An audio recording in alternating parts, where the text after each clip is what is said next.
the heart of where innovation, money, and power collide. In Silicon Valley and beyond, this is Bloomberg Technology with Emily Chang.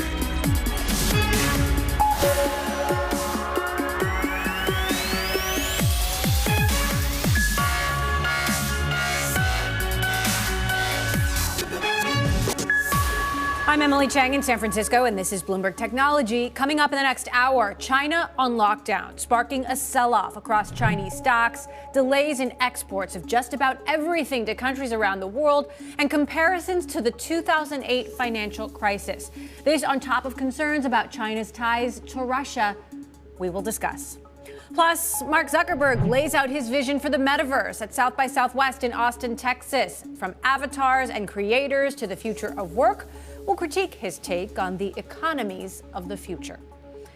And my exclusive conversation with the brand new CEO of Allraise, working to raise up more women in tech, how she plans to make much needed change that has so far seemed impossible.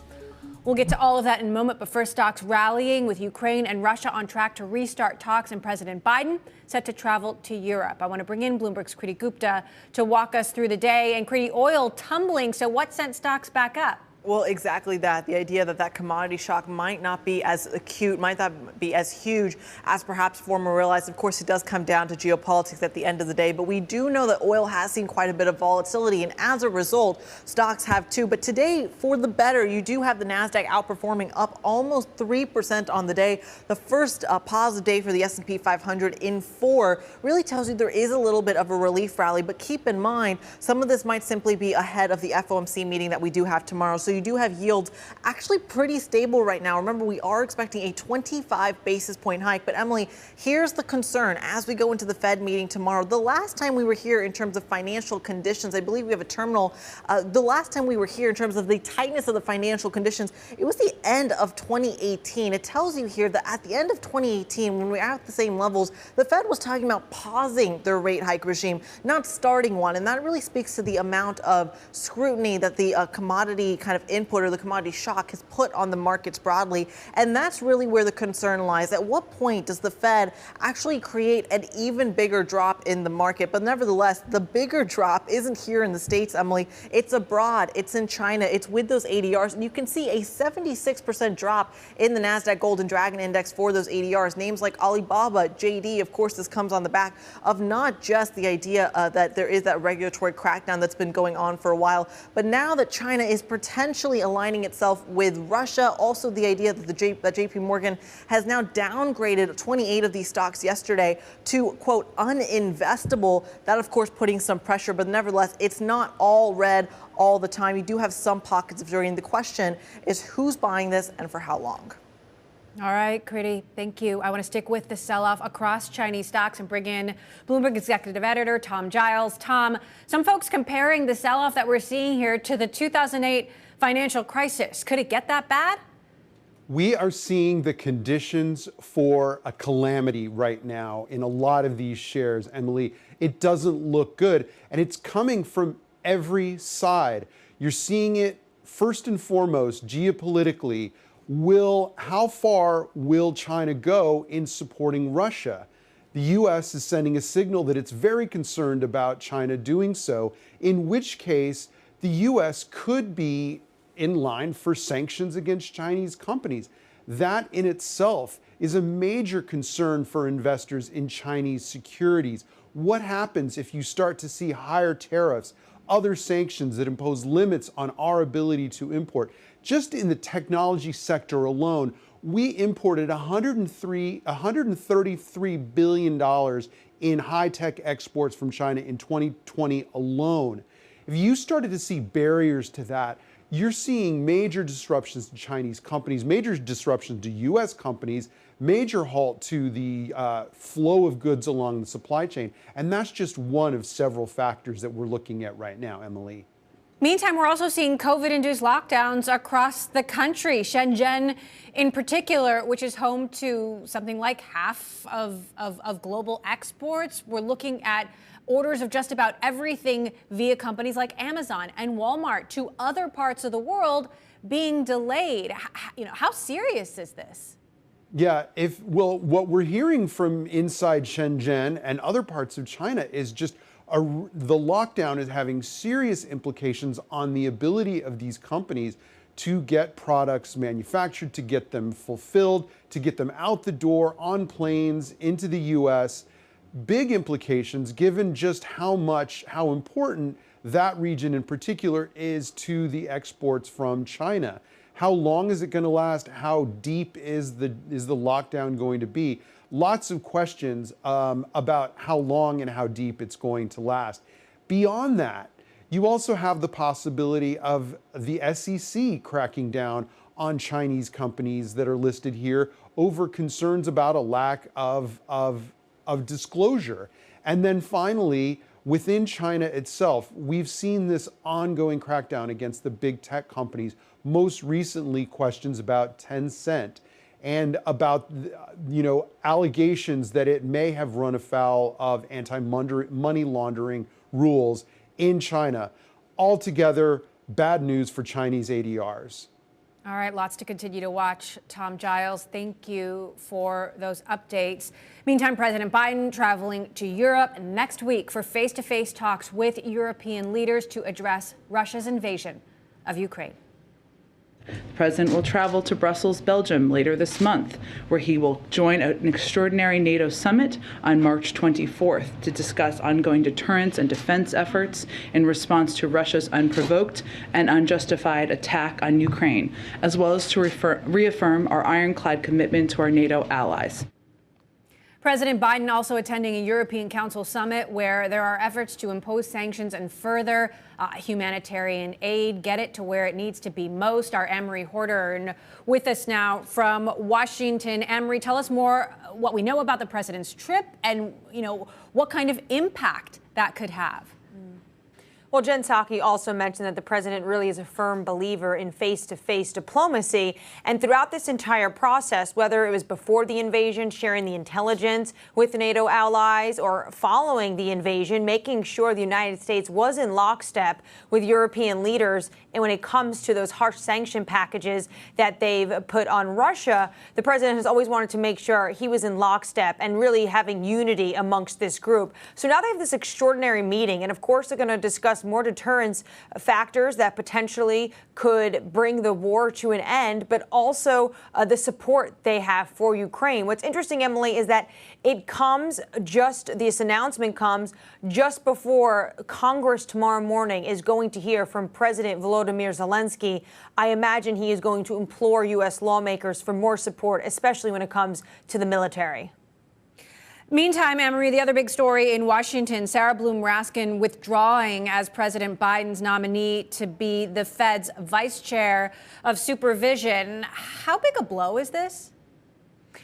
Well, it's pretty big of a blow considering the fact that it doesn't look like they're going to have to find anyone else that on the Republican side that can support her. So Senator Joe Manchin says that he cannot go ahead with his support. He is a Democrat, and he is a key vote in the 50-50 Senate. There was potential people talking about maybe they can look to Susan Collins, a Republican, but sometimes comes on board with Democratic voters. And that's not happening either. So she has now withdrawn.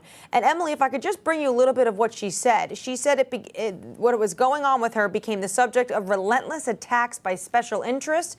And she goes on to say that her frank public discussion of climate change and the economic costs associated with that is what brought on these attacks. What goes on now is Sherrod Brown, the senator, says that they're going to move ahead with the president's 4 other nominations. Remember, Sarah Bloom Raskin and the Republicans thwarting her step forwards meant that all of these Fed nominees were held hostage. All right, Emery Horton for us in Washington. We'll continue to monitor that one. Thank you for those updates. Coming up, the future of the metaverse. According to Zuckerberg himself, Mark Zuckerberg, speaking at South by Southwest in Austin, Texas, shares his vision for the intersection of real and virtual worlds in the future. What he had to say, do we believe it? Next, this is Bloomberg.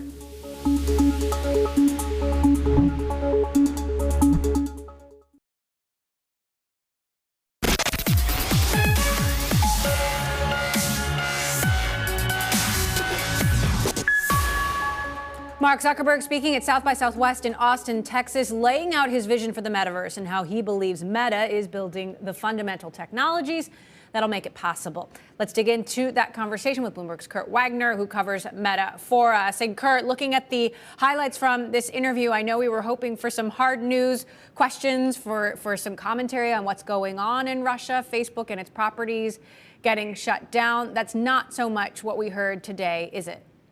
No, it's not. Mark Zuckerberg started the conversation by acknowledging the elephant in the room. Of course, this war that is going on. His service is kind of at the center of a lot of the information sharing that's happening there. He said the things that you're supposed to say. He said, hey, I'm thinking of the people in Ukraine. There's not much, that I can say that will do justice to what's happening there. But really, he didn't get into any of the specifics, and he didn't take any questions about the specifics. And I think it's just yet another sign of how much he's giving that portion of Meta's business, that portion of Meta's operations over to Nick Clegg, the head of policy there, who's been very forward and public about the company's stance in Russia and Ukraine over the last couple of weeks. So this was him kind of acknowledging what he felt he needed to acknowledge, but then moving on to what he wants to talk about, of course, which is the metaverse. And not just the metaverse, but the economy of the metaverse. I want to take a quick listen to a clip from that conversation earlier. These are going to be basically creators who are basically building all of these different experiences. And I think that's going to create this massive new economy around a lot of this that hopefully will support many, many millions of jobs and people doing the kind of creative work that they want to, instead of maybe the kinds of jobs that they feel they have to today. Kurt, do you buy into this idea that the metaverse will create a truly new economy? For example, how many new jobs will this create? I couldn't tell you how many new jobs, but I do think that it's going to open up a lot of probably commerce-related initiatives and opportunities that we don't think about today. He talked about the idea of even dressing your avatar, right? And just similar to how you have a wardrobe at home, you choose what you want to wear for work, for dinner, for play, whatever it might be. You're going to be presumably doing that with your avatar too. Your avatar is going to show up in different settings, and you might want to dress or act differently in those different places. Presumably, you might actually spend money on those digital clothes, right? In much the same way. So that's just one example, but you could imagine that expanding to a bunch of different things, workouts, concerts, all the types of stuff that you spend money on today in the real world, but doing it in a digital environment. I think that's what he envisions as this economy surrounding the metaverse. Meantime, just a couple days earlier at South by Southwest, I asked former Nintendo president Reggie Fils-Aimé his thoughts on Facebook and Zuck's view of the metaverse. He is not optimistic. Take a listen to a portion of that conversation. I'm not a buyer of that idea. I don't think that their current definition is going to be successful. Why not? Why do I say that? I say that because first, and I don't know if anyone from Facebook is here, but you have to admit that Facebook itself is not an innovative company. Not mincing words there. Facebook is not an innovative company. I'm sure that's not something Mark Zuckerberg would want to hear. No, not at all. I mean, but it's hard to dispute in some cases because a lot of the stuff that Facebook has done really well have actually been inventions that were created by other people, right? I mean, they acquired Instagram, they acquired WhatsApp, they acquired Oculus. And while they certainly helped build those services into what they are today, a lot of the features that we know, stories, Reels on Facebook, which is kind of a TikTok clone, right? Facebook has become known for a lot of things that other people came up with. Now, maybe that's the difference between inventing something and making it massively popular, which is something they're capable of doing. All right, Bloomberg's Kurt Wagner. Thanks for breaking it down. Meantime, last week, Bloomberg News reported that buy now, pay later lender Affirm delayed a proposed asset-backed bond sale after a major investor in the top-rated portion of that deal backed out last minute due to market volatility. I spoke about this with Affirm founder and CEO Max Levchin, but started by asking about the conflict in Ukraine, a country he fled as a child. Take a listen. I have people there. I have still relatives, friends, former classmates, colleagues, and it's horrible what's going on there. And I think the human cost, it's now crisis proportions. Don't have to be born in Kiev, Ukraine to understand just how awful it is, but certainly it does not help to recognize the streets in some of the footage. I've been very focused on trying to channel all of our family charitable contributions to refugee helping charities on the Polish border. I think that's probably the most concentrated thing one can do right now financially to just try to offset some of the damage. Now, it's also having a macroeconomic cost, as we're seeing. John mentioned a firm halting this big planned bond sale or asset-backed securities, a big investor pulling out. It seemed like this was going to go through. Why did that investor pull out? So that's actually, probably pretty important to set the record straight. So I'll start from afar, but I'll cover this very carefully. So first of all, we've known each other for a long time. You know that I'm an engineer and think like an engineer. So we built the entirety of a firm through this whole engineering concept of full redundancy and resiliency. So our servers have tons of redundancy. Our products have a lot of ways of accomplishing the same thing. Our funding for our loans, since we're not a bank, we have to fund loans from the outside, has lots and lots of redundancy. We have asset-backed securitizations, which is what we're talking about here. We have warehouse lines where we basically place these loans into a warehouse arrangement. Then we sell our loans directly through forward flow arrangements. The deal that we were contemplating executing last Friday was a refinancing of an existing asset-backed security. One of the investors, as you correctly pointed out, felt that the market volatility overall just made them decide to pause a purchase of bonds. And the deal had a real opportunity of becoming economically less financially attractive to us than our other funding sources. So we very quickly pivoted to place the same assets to a much better economic arrangement. And so it is correct that we decided not to do this deal, but this was entirely an economic choice on our part in favor of a firm. And part of what we said yesterday to sort of highlight the point of this isn't just a choice we made specifically because that's what we wanted to do for funding. Our profitability guide was raised specifically to make the point that even as we shift between these different funding sources, we're not going to see any deterioration of our margin. In fact, we intend to improve it and expect to improve it. Right. So will you launch that deal again? And if so, when, especially in the context of the market volatility that we're talking about? We're certainly always looking to both expand our funding sources, and this is not our first deal and certainly not our last deal. And as we watch the asset-backed securities market, we'll certainly come back to it with other products. I've literally spoken with a handful of ABS investors in the last 24 hours and asked them, so how do you feel?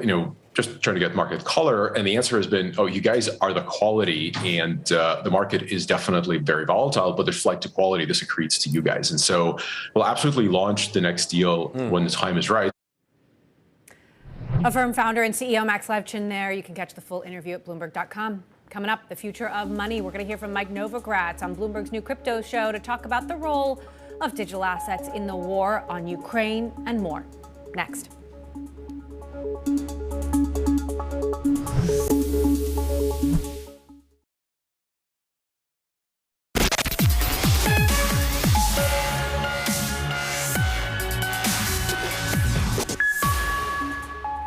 Global stock markets have whipsawed investors in recent weeks with the war on Ukraine, yet Bitcoin, usually no stranger to wild moves, has been locked in its narrowest trading range in more than a year, a trend that's likely to continue, according to Mike Novogratz of Galaxy Digital. He joined Bloomberg's new crypto show, Bloomberg Crypto, earlier with Matt Miller and Kaylee Lines. Take a listen. Let's say the dollar might never be the same, right? I mean, I think the biggest thing that's happened in the last 10 years in lots of ways, maybe longer, is when Europe and the U.S. said, hey, Russia, those reserves that you thought were yours, they're not really your reserves. So what does that mean? It means the dollar or treasuries as a risk-free asset isn't so risk-free. It's not risk-free if you're Russian, and maybe if you're Chinese, you're like, it might not be risk-free either. And so I think we're entering in a world that's unknown, where people are going to struggle to figure out what is the reserve currency. The U.S. isn't going away, right? The dollar's not going away, but it's not going to be the sole place. And so I think you're going to see this hodgepodge of assets. Gold, certainly digital assets are going to be part of that bucket. The whole world's not going to flip to Bitcoin overnight, but you're going to see more and more people say, I want to have some of my money outside of the sovereign. How do you deal with that debate, though? Because a lot of people are talking about the problem with cryptocurrency is that you can use it to circumvent these sanctions. On the other hand, people in the community are saying that's the point, right? We don't want government censorship to be able to take away our property. So let's talk big and small. There is zero chance the Russian government can use cryptocurrencies to circumvent, right? We're regulated by 25 different agencies, Galaxy, and I'm sure FTX and Binance and the others have just as many. And so almost all crypto moves through exchanges. Those exchanges have KYC AML processes, just like TradeFi exchanges. And so, plus Bitcoin is a public blockchain. Way back we hired Mike Morrell, who had run the CIA, we, Galaxy, and a few other companies, to do a study on Bitcoin. And he did like a 10 weeks exhaustive study with the security agencies, with the three-letter agencies, with crypto companies. And he came up with a thesis that if you were going to design a trap to catch criminals, it would look a lot like the Bitcoin blockchain. And so it's just, Elizabeth Warren is just wrong when she thinks you can use Bitcoin for Russia to escape sanctions. And we're looking at it the wrong way. The Russian ruble has depreciated over 90% in the last 10 years. Just this year alone, I think high to low is like 65%. The Turkish lira did the same. Bitcoin is a lifeline to people in countries with really poor stewardship of their economy. And we should be thrilled that Russians can get some of their money in Bitcoin so they're not completely broke holding worthless rubles. Well, that brings me to the question of what the use case is, because in the context we're talking about it, it's essentially as a replacement for fiat currencies. Is that how you view what the future of digital assets is? Listen, is it a store of value? So digital assets is a big word, right? I think Bitcoin has this really beautiful lane of being digital gold or a store of value. Everyone has a human right to have the fruits of their labor stored somewhere. And if you don't trust your government's currency, traditionally we put it in diamonds or gold. This is the first really digital version of that. And so I think that's Bitcoin's use case. Now listen, there's also a lot of other digital assets. There's digital stable coins or digital dollars or euros. There's things, Ethereum, digital networks, NFTs, right? And so the revolution that's happening isn't just in one lane. But I think for Bitcoin, it really is a place you store value. Galaxy Digital head, crypto investor Mike Novogratz there. You can now catch our weekly Bloomberg Crypto Show every Tuesday, 1 p.m. Eastern Time, co-hosted by my colleagues Matt Miller and Kaylee Lyons, where they cover the people, transactions, and technology shaping the world of DeFi. Coming up, bringing women back to work. We're going to talk to Resma Shaujani, founder of Girls Who Code, about what businesses need to do to help get women back to work. That is next. This is Bloomberg.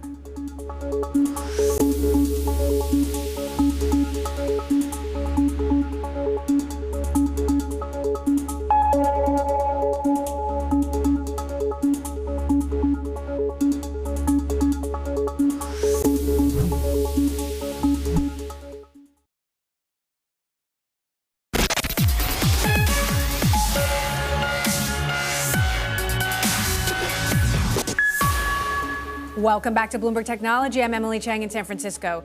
2 years into this pandemic, working women and especially moms are struggling. We've seen women leave the workforce at historic levels. A new global study found that last year alone, roughly 26% of women left their jobs between just March and September alone, most because of their responsibilities to care for others. Joining me now, Resma Shaujani, founder of Girls Who Code and the author of a new book, Pay Up, The Future of Women and Work and Why It's Different Than You Think.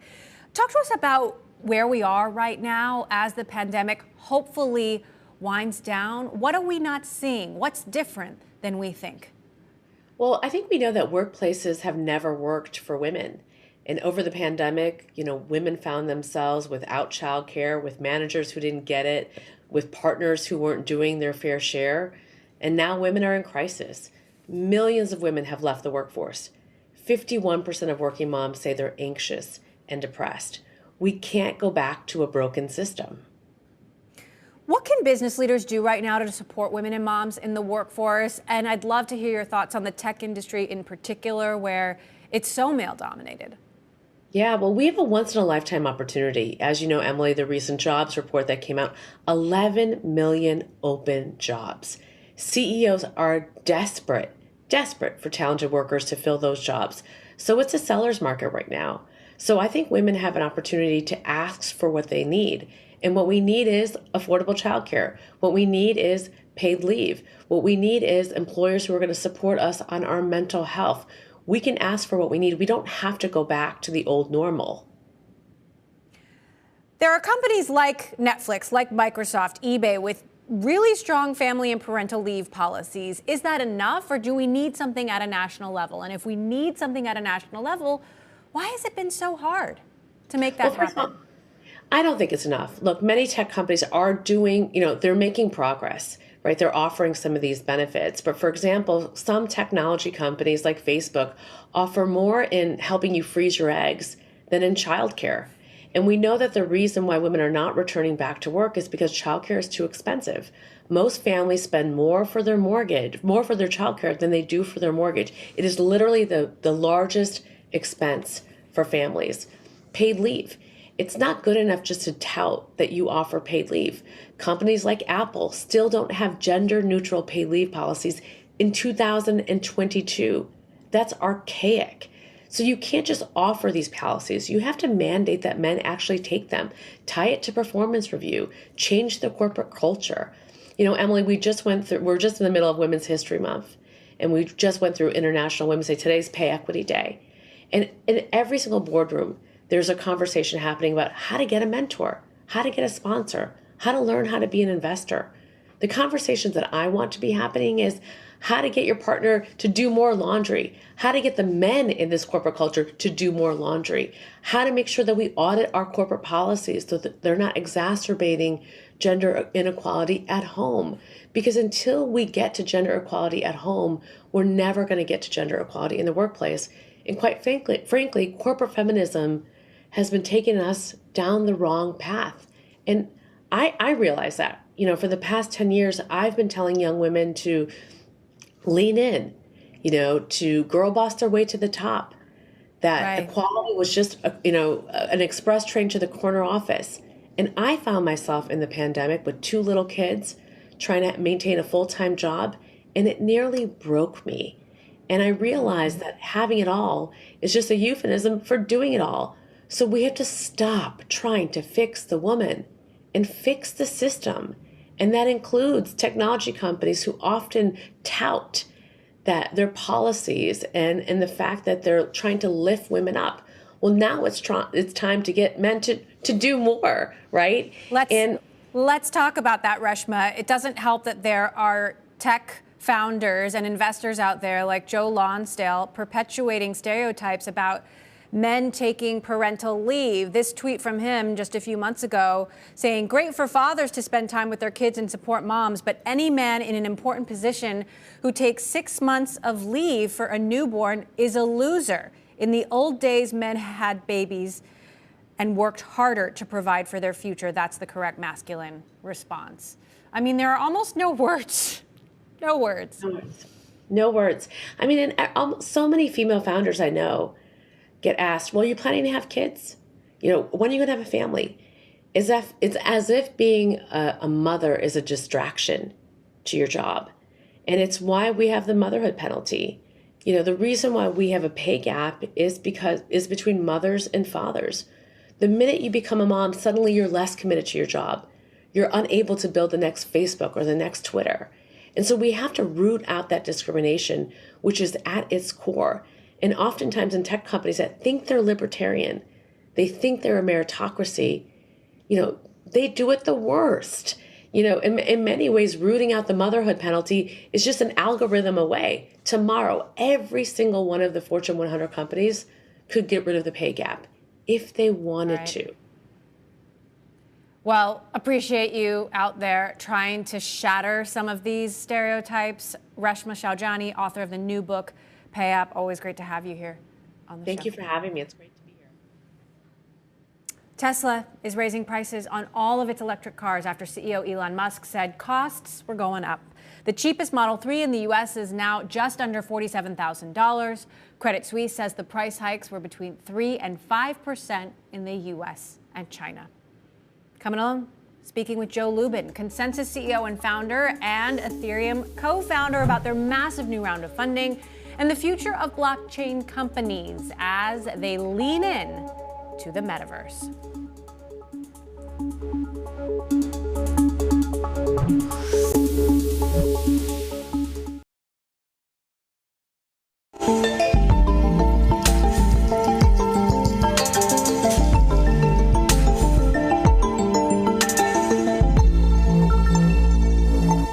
Whole year thought we'd be a 30,000, 50,000 range in Bitcoin.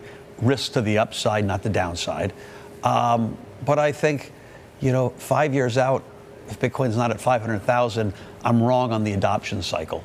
Right? We see an adoption cycle that accelerates. Bitcoin grew so much faster last year, crypto grew, than the internet did its best years in the 90s. Mike Novogratz there of Galaxy Digital saying Bitcoin could hit $500,000 within 5 years. I want to kick off our crypto report now with our crypto contributor, Sonali Basak. Sonali, bold prediction there from Mr. Novogratz. Bold prediction. And to get there, you would have to have Bitcoin rise more than 12 times, Emily. So you have to wonder, what will it take to get there? And what does that adoption curve look like? Bitcoin is trading below where it was this time last year. We have seen, if you take a look over here at the chart, a few days of a lift here, but that still leaves you only under 40,000 per Bitcoin. So there's a large question about exactly that. What does that adoption curve look like? Last year, there was a ton of companies, a couple of sovereigns that have started to discuss adopting it at a greater rate. But what is 12 times the rate that we've seen prior? All right, Sonali, stick with us. I want to bring in our next guest, Consensus CEO and founder and co-founder of Ethereum, Joe Lubin, whose company just announced a new $450 million round of funding. Huge round, Joe. And I want to talk about how you're using this funding and also putting it to work in kind of a different way. Explain that. Thanks, Emily. Yeah, so we are taking in, we've taken in $450 million in our latest raise, and we've been working on being a crypto native company. We've been working on progressively decentralizing ourselves for years. We built infrastructure in the form of a consumer wallet, in the form of a MetaMask institutional wallet, and we built institutional grade staking facilities, and we are converting the vast bulk of the proceeds of the raise to Ether, both because we have staking infrastructure where we can generate yield on that, but also in advance of the merge where Ethereum 1 and Ethereum 2 affect the transition between proof of work and proof of stake, and that's going to bring in an era of what we like to call ultrasound money, where the Ethereum token becomes a very important financial instrument in the global economy. All eyes on that merge, Joe, indeed. You've surpassed 30 million monthly active users with your Ethereum-based crypto wallet, MetaMask. And I'm curious how much awareness this is driving around Web3 and what's going to take. What number is it going to take for Web3 to hit mainstream? So we're seeing a lot of crossing of the chasm. We're seeing cryptocurrencies, DeFi, and NFTs crossing the chasm into mainstream adoption. Very recently, we've seen another major crossing where nation states are considering this technology to be of national security importance. Firstly, every nation state has to get savvy. They have to start experimenting with the technology and gaining expertise and really wielding the tools of the blockchain and crypto ecosystem. Because if they don't, their neighbors will. And monetary systems, financial systems are being wielded as weapons on the global, the geopolitical stage right now. And this technology is going to flip everything upside down, make it more bottom up, build a new trust foundation, and essentially nation states are jumping in already, so it's elements like that will drive adoption. It's elements like sports leagues and many other platforms that are starting to make use of Web3. Joe, to that point, there's a lot of conversation over the last year on how to think about Bitcoin versus Ethereum and how Ethereum will get greater adoption on a global scale. How do you see the conversation playing out as people make decisions on what they're going to operate on? So Bitcoin is a very important construct. We think of it as digitally sound money, where gold is physically sound money. Ultrasound money is this new concept where the Ether token is burned on every transaction, and a huge amount of Ether is being frozen, essentially reducing the supply on the market via staking in the protocol itself as we move to proof of stake and staking in DeFi and in decentralized organizations. And so I think Bitcoin will have an important role going forward as a money, but Ether is a fuel for the entire decentralized protocol economy, which is going to eat the world. And ultrasound money is a deflationary money. And so we expect a huge amount of value to move into Ether in the next few months. You mentioned DeFi, but I'm curious about your take on NFTs here, Joe. We see volumes trending downward. Do you see this space being stagnant? And if it grows more, what would be the catalyst to help it expand once again? So our ecosystem moves in massive surges and consolidations. So from tokenization to ICOs to DeFi 1.0 to NFTs to DeFi 2.0 to DAOs. And so we're going to continue to see major new constructs emerge in our ecosystem. They tend to happen on Ethereum first. And each one drives a lot of excitement, some irrational exuberance, and months of high intensity activity and growth of the ecosystem and increase of value. But then we see consolidations as things shake out, and each of these pieces become fundamentally important. They become a foundation for the next fundamental construct to potentially be built. I don't know exactly what the next phase is, but all of us in the ecosystem essentially use these more relaxing periods to gird up our teams for the next wave.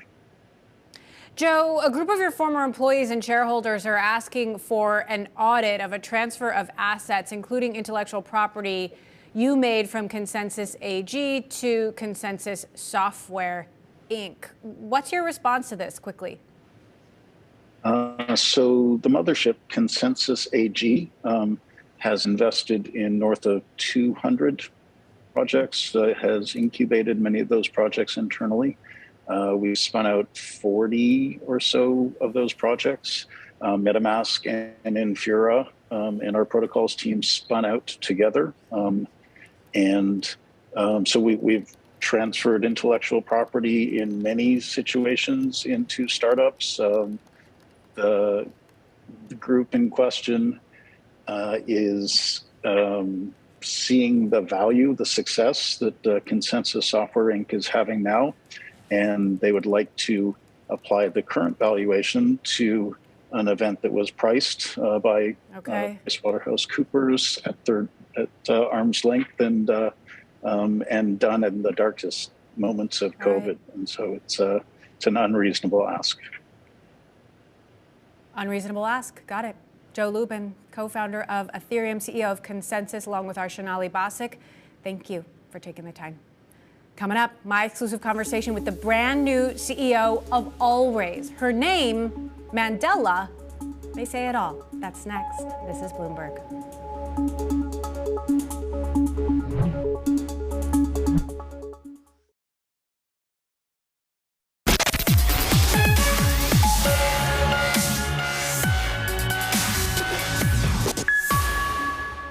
Accelerating the success of women and people of color in technology. My next guest has spent her career trying to do just that, and now she has a chance to shift into high gear at Always, the nonprofit with the singular goal to diversify the tech ecosystem. Joining me now, Mandela Schumacher Hodge Dixon, the new CEO of Always, in an exclusive interview. Mandela, thank you so much for joining us. You were named after Nelson Mandela, so I imagine change is something that is incredibly important to you. How are you going to change something, specifically the representation of women in technology, that so far seemed impossible to change?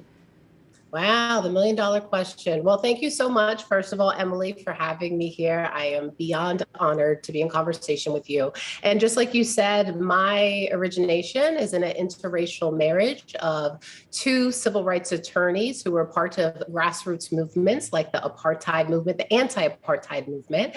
And you can just imagine the conversations around the dinner table that we had. But empathy, inclusion, diversity, justice, seeing people, valuing people is a core part of my DNA. And I definitely will bring that to the work at Always, where we support the success, like you mentioned, of women and non-binary leaders in tech. And I think the thing that I'm really going to add to it is my long history in community development.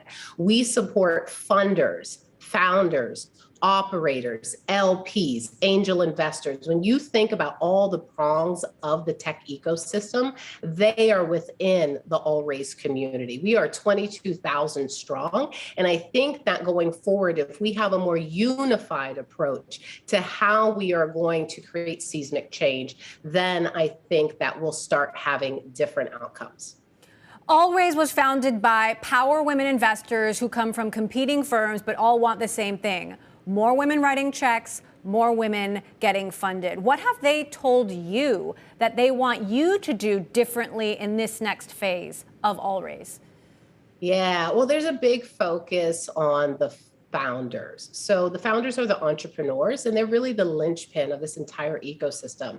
And one of the stats that's I know you know very well and that you report on a lot is this 2% number, this 2% of funding that is going to women founders. And I want to clarify for everyone that it's a little bit deeper than that. It's actually 17% of venture capital in 2021 went to female founders. But if you break that down, 15% of the 17% went to mixed gender teams, whereas 2% went to female founded only teams, right? So we are seeing an uptick in the capital flowing to female founders, but whether or not they have a male co-founder, right, that's something to dig further deep into. But this question around why 2%, why does it keep staying here? I really want to ask a different question, which is who is owning this capital that is making the decision not to deploy more capital to female founders, right? If we continue to give the same types of people the same opportunity to take a swing at bat, of course they're going to have a higher probability of hitting a home run.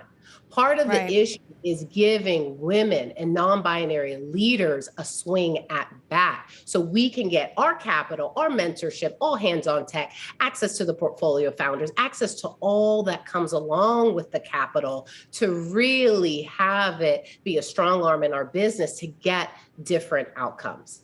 And spinning those numbers a slightly different way, that means more than 80% of venture capital is going to all male teams, right? You were one of the first Black women to be raising money in Silicon Valley. And I'm curious how that personal experience is going to inform the work that you do.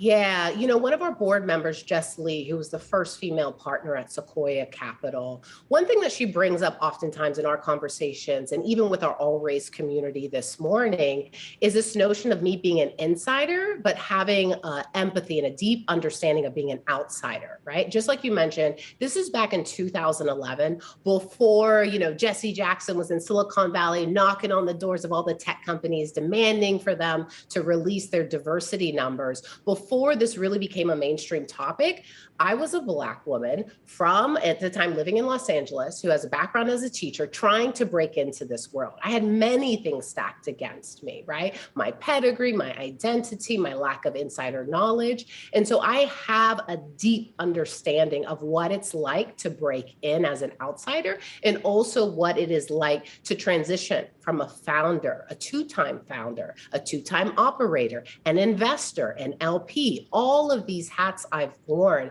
in my now 11-year career out here. And so that is part of the magic of what I'm bringing to All Raise, of just understanding the nuances of this ecosystem. Well, change is certainly not going to happen without a healthy dose of reality, but also optimism. So I appreciate hearing a little optimism in your voice. Mandela Schumacher Hodge Dixon, the new CEO of All Raise. Thank you. We will be cheering you on. And that does it for this edition of Bloomberg Technology. We're going to be joined tomorrow by Aaron Levy, CEO of VOX, along with Jared Spataro, Corporate Vice President of Microsoft. He'll be talking about the future of work. That's tomorrow. This is Bloomberg.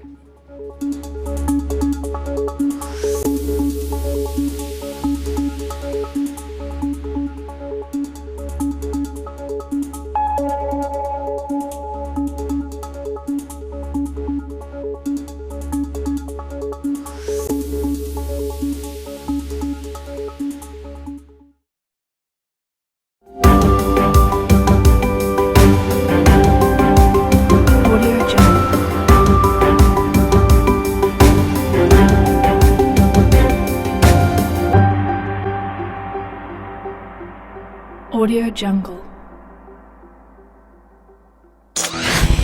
Audio Jungle. Audio Jungle.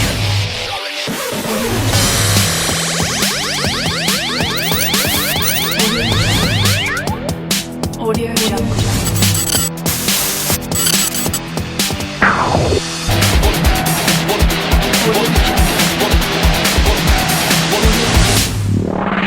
I always wonder how other girls feel about the trend of the trendiness of women's basketball. It's kind of on the come up and it's cool to support it, but sometimes I feel like if some people just wear the orange sweatshirt and even with NBA players, they'll be at a game and all they'll show is the NBA players. I'm like, that's not what it's about. That bothers me so bad. Yeah, it really bothers me. So I just wonder how you guys feel about it. I feel like if it's forced, we really don't want it. So crazy having to ask for support though. I feel like, bro, we be hooping too. Yes. Women's games be crazy. It's so crazy having to ask people can you watch a WNBA game? If you love basketball, you love basketball. Yeah. Everyone's trying to survive, so every game feels like it's the end and you have to win this one to get to the next one. So just every game is good from then on, and that's personally what I love is big stage, big games. We work hard, we do a lot of things, and I feel like we should be able to earn money for what we do on a day-to-day basis. There'll be something that they think they can get away with if we don't continue to hold them accountable.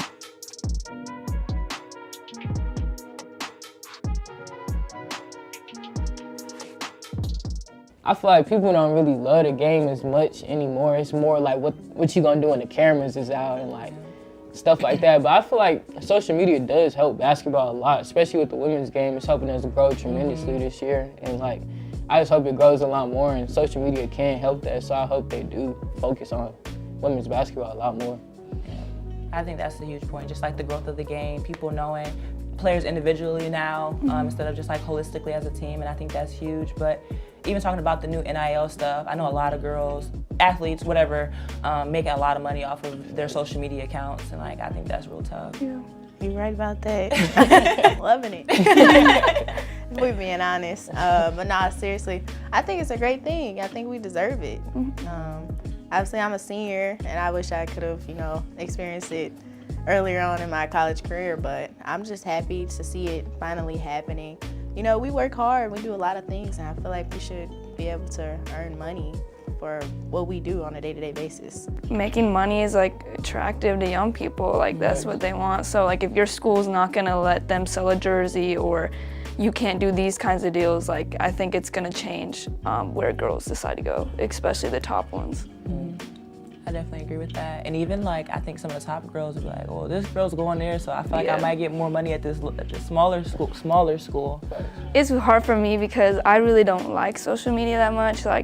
I never want to post, I never want to do this and that. And everyone's like, oh, with NIL, you're gonna have to do all this and post all this. And I just don't want to do it, but at the same time, it's a part of getting the money and it's in all the contracts and all that. It's hard for my personality, but it's really a great opportunity, and a lot of my teammates are getting to make their own merch and do stuff like that. I deleted Twitter, I deleted all of it, because even our own fans come at us if we play bad. I'm like, you're supposed to be on my side. But fans be going crazy. And they direct at you. Your Twitter ad is in the comments. Right? And they have no idea what is even going on the court. Especially the WNBA, not every game is on TV. So social media, being able to bring highlights or even the Twitter live stuff, it gives another platform for people to watch. So with the struggle of still getting representation on the TV up, it's a good place. I always wonder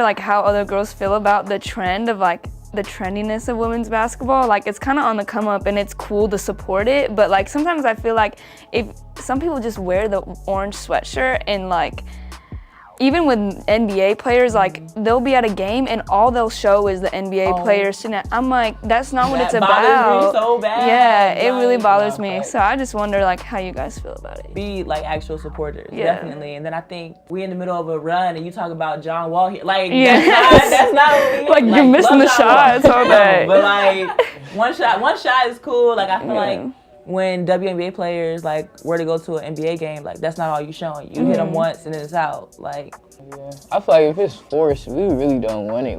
We appreciate the support, but if you gotta force NBA players to wear the hoodie in the tunnel, it's it's not genuine. If y'all genuinely don't support it, then why even make them do that? It just don't feel right. It's so crazy having to ask for support though. I feel bro, we be hooping too. Women's games be crazy. It's so crazy having to ask people can you watch a WNBA game? If you love basketball, you love basketball. Yeah. I mean, even for us sometimes, we'll have a double header. Boys play first, and then all these people clear out, and then they bring the banners down. That's crazy. Oh, but I mean, like you said, not everybody just likes to watch basketball. So the women's teams are on ESPN often. Sometimes you gotta go to Facebook to see the game. Facebook is wild. Seeing the likes and stuff, the little hearts. I'm like, bro, can we watch the game? That's wild. They be on their commenting list. Bro, they be commenting throw the ball in. I'm like, bro, can we watch the game? No. We got a long way to go. Yeah, for sure. Even the finals, some of the finals games weren't even on ESPN or a major channel. Yeah. I was like, this is crazy. And it would be cornhole on ESPN. Tag or something like that. Why we can't get on here and there's tag? People playing tag on ESPN. That's wild. I even supposed to be on Ocho or something. But I bought the WNBA pass, league pass, and I go to watch a game. It says this is blacked out in your area. Yes. I'm just like, what? So I wasted my money. Sure. How is it gonna be blacked out? I'll probably say the importance of mental health. I feel that's a big thing right now, and a lot of people are not really, I'm not gonna say taking it seriously, but they kind of just shoving a lot of things under the rug, and I feel they don't really know what we really are going through as student athletes, just living it day to day and just not having that support and not having people to talk to and just things like that. I think that goes with anything that needs awareness. I feel we talked about a lot of social injustice last year, and since the camera's not on it, we're not talking about it as much. And I think that's a huge issue with anything that you kind of want to have move forward. So I think, that was a great point, Liz, of mental health. But everything in the world, you can't just have a month for it. Exactly. We've never won one before, so it'd be our first. So I think that's a big legacy that we could do. We haven't won one since 2016, so I'm just trying to get one. I mean, we just made it to the Sweet 16 last year. So, moving on up, man. Some type of championship, Big Ten, National, throw it all in there. March Madness is crazy, just seeing like the underdogs beating the top dogs. I feel like that's the best part of basketball in general. It's just, you gotta play your hardest or you gonna go home. So I feel like that's the thrill of it. Yeah, I feel like in March, you see everybody's best because no one wants their season to end. And you know, you've been working all year for this moment. And then like you said, it's always basketball on, like at all times of the day. Everyone's trying to survive, so every game, like, it's the end. Like, it feels like it's the end and you have to win this one to get to the next one. So just every game is good from then on, and that's like personally what I love is like the big stage, big games. We'll see. Right. I mean, we'll see what happens. I mean, that was crazy. Yeah. Not yet. Like, you can't even make that Yeah, I up. feel like they tried us. Like, they tried to play us. Like, honestly, we went to the gym and saw it had like 5 yoga mats and 2-pound dumbbells. I'm like, what? It was terrible. Our Like, practice gym like had the lights turned off. Like there was no lights in the practice gym in ours. It was like a ballroom. Yeah, and then the reasoning was there wasn't enough space. they had a whole new gym the next day. The next day, they got it quick. Right. I'm like, y'all could have just did this at the beginning. Right. Yeah. But I think people will think about it, but there'll be something that they think they can get away with if we don't continue to hold them accountable. I thought Sedona Prince did a great job in using her platform and you know, making that known that they were wrong for that. Cause it took guts too. Like if I was her, I don't know. If I would have went against the NCAA like that, like it's big time. And like it was just like funny the way she did it. She was like laughing, like, look at her, guys. I mean, we in a zone at that point. Like it's not the You same. smile. Yeah, I give you a like, smile. What's up? And that's about it. What's up? It's like a little head, like we know each other. Yeah, And then like- after the game. After the we can, game, like, you know. Yeah. Apparently we don't shake hands anymore. We just wave at the other end of the bench. The ones I play is probably Louisville. Yeah, I mean, I give us a ball over here. From everybody, the starters, the people coming off the bench, they crowd, everybody. I swear the ball girl was talking trash. Yeah. I ain't even gonna lie to y'all. Yeah, we're with it over here. I'll say it. We're all about the smoke. Just I will y'all go on say, court, the have the whole Kentucky game conversation. was not our fault though. They started it, okay? We want to be cool with them. They started it over there. I swear, as soon as the ball was tipped, y'all was like, y'all ain't got this game. Like y'all was talking from the tip. Dude, that's the mentality you gotta have though. I mean, look at our coach. Like, we learned from him. He's the start of it. I would describe my game as being a scorer. I like to score the ball, and like last year, I've gotten pride in my defense as well. So I've really taken pride in that. But I like to score the ball anywhere, layups, threes, jumper, wherever I can get the ball. I'm a physical player. I like always trying to go with the motor, offensive and defensively. That's all you get. That's all I need. Nah, I'd probably say mine's just like versatile. Like I'm trying to expand my game a lot more, you know, shoot threes, like mid-range, get to the basket. I'd probably say like I'm an explosive player. I think I'm more like passionate style. I love to like say and one and all that type stuff. So I'm really passionate about the game, so that's what I would say. Defensively, like I thought I could guard. And like my first game, we like chart like how many points you get scored on you. And I think my first game was like 20 and like my heart broke. And I was like, damn, like I'm really just not, defense is not my thing, but we're working on it. It's all about effort. Yeah. So I'm lacking on defense. I'm inside. Nah, for real, because high school. Write that down, Liz. High school. Man. Y'all are funny. Not you writing it down. Nah, high school you played no defense whatsoever. That's why people was scoring like 40, 50 in high school. Yeah, for real.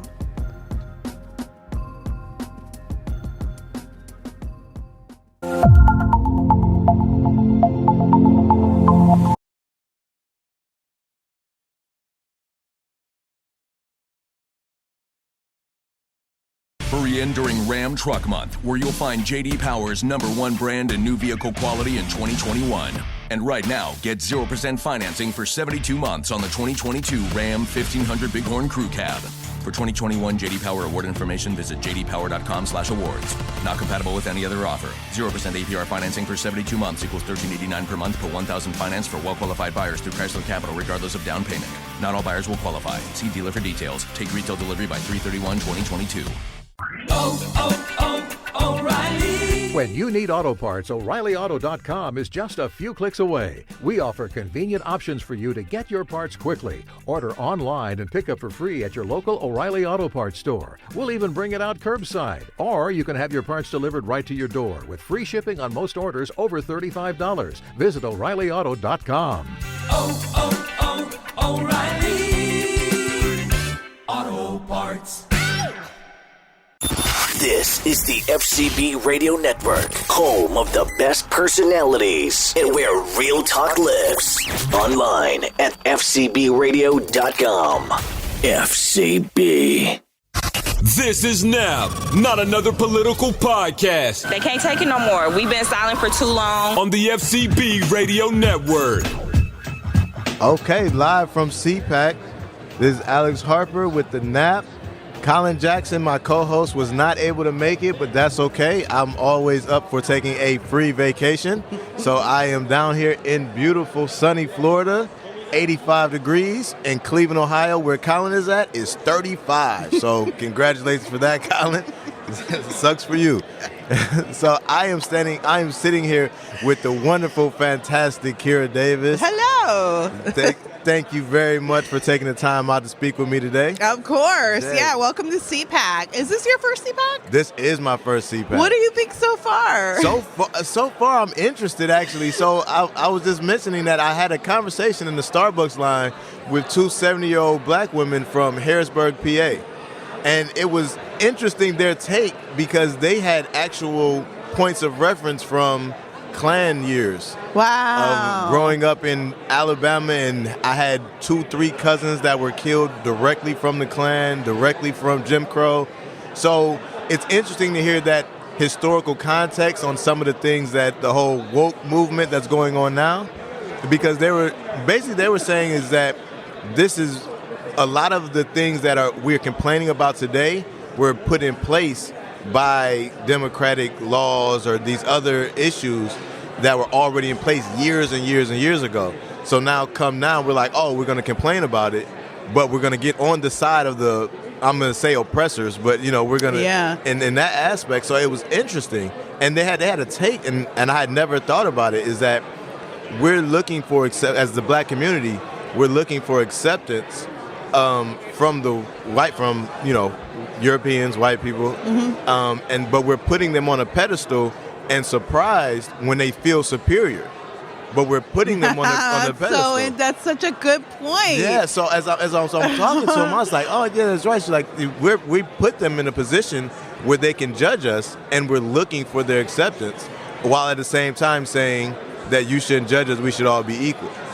So it's contradictory. It doesn't make sense. And I never thought about it. I never really thought about it like that. That was really interesting. It's like, I need your acceptance. I need you, and now I have to write laws so you can accept me. And I have to and it's like, why do they get to set the standard for what acceptance is? Why am I looking for acceptance? Yeah. The lady, and if I find her, I'm gonna try to interview her again. She literally said, my life has mattered since 9 months before I was born. So I don't need someone to come tell me that now my black life matters, because it's always mattered.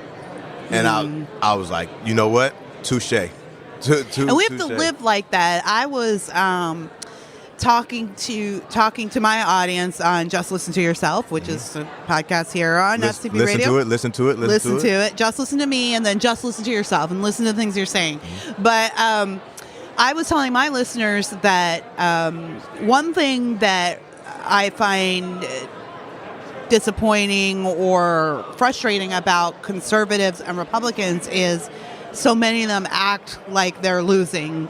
And I think, what would change if you decided to act like you were winning, and I kind of feel the same way about black folks too, right? Yeah. Like, what would change for us if we just decided to act like we were just a part of America? Right. Like, we're not, and not to say that we should ignore, I'm not saying this, that we should ignore problems or not be concerned or not always be, standing up for justice where it needs to be felt. But I guess what I'm saying is sometimes I feel like we have a defeatist attitude. Yeah. And what if we walked in victory? That's a church term, but yeah. And no, but to that point. So now I have a family member. He's far militant. He's far.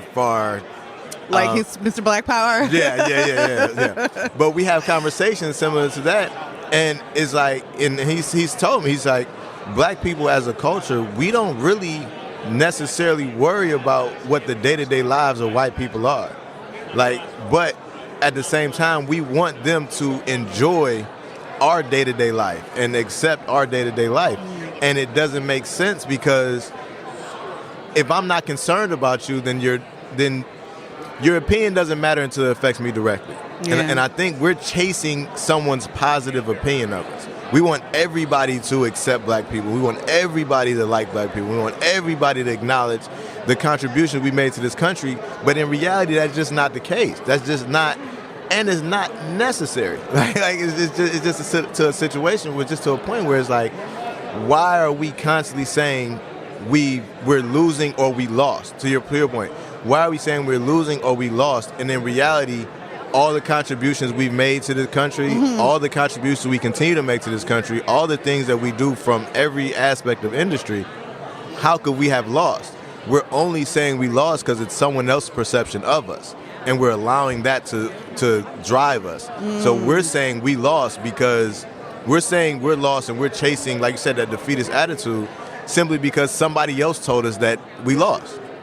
Like so it's like, we went through all the hardships that we went through moving forward, and we're making progress to, I guess, be equal or viewed as equal, but we get too caught up in being viewed as equal and not uplifting us to be equal. Yeah. So we get caught up in, hey, we want your acknowledgement, we want your justification of how great we are, as opposed to just continuing to be great.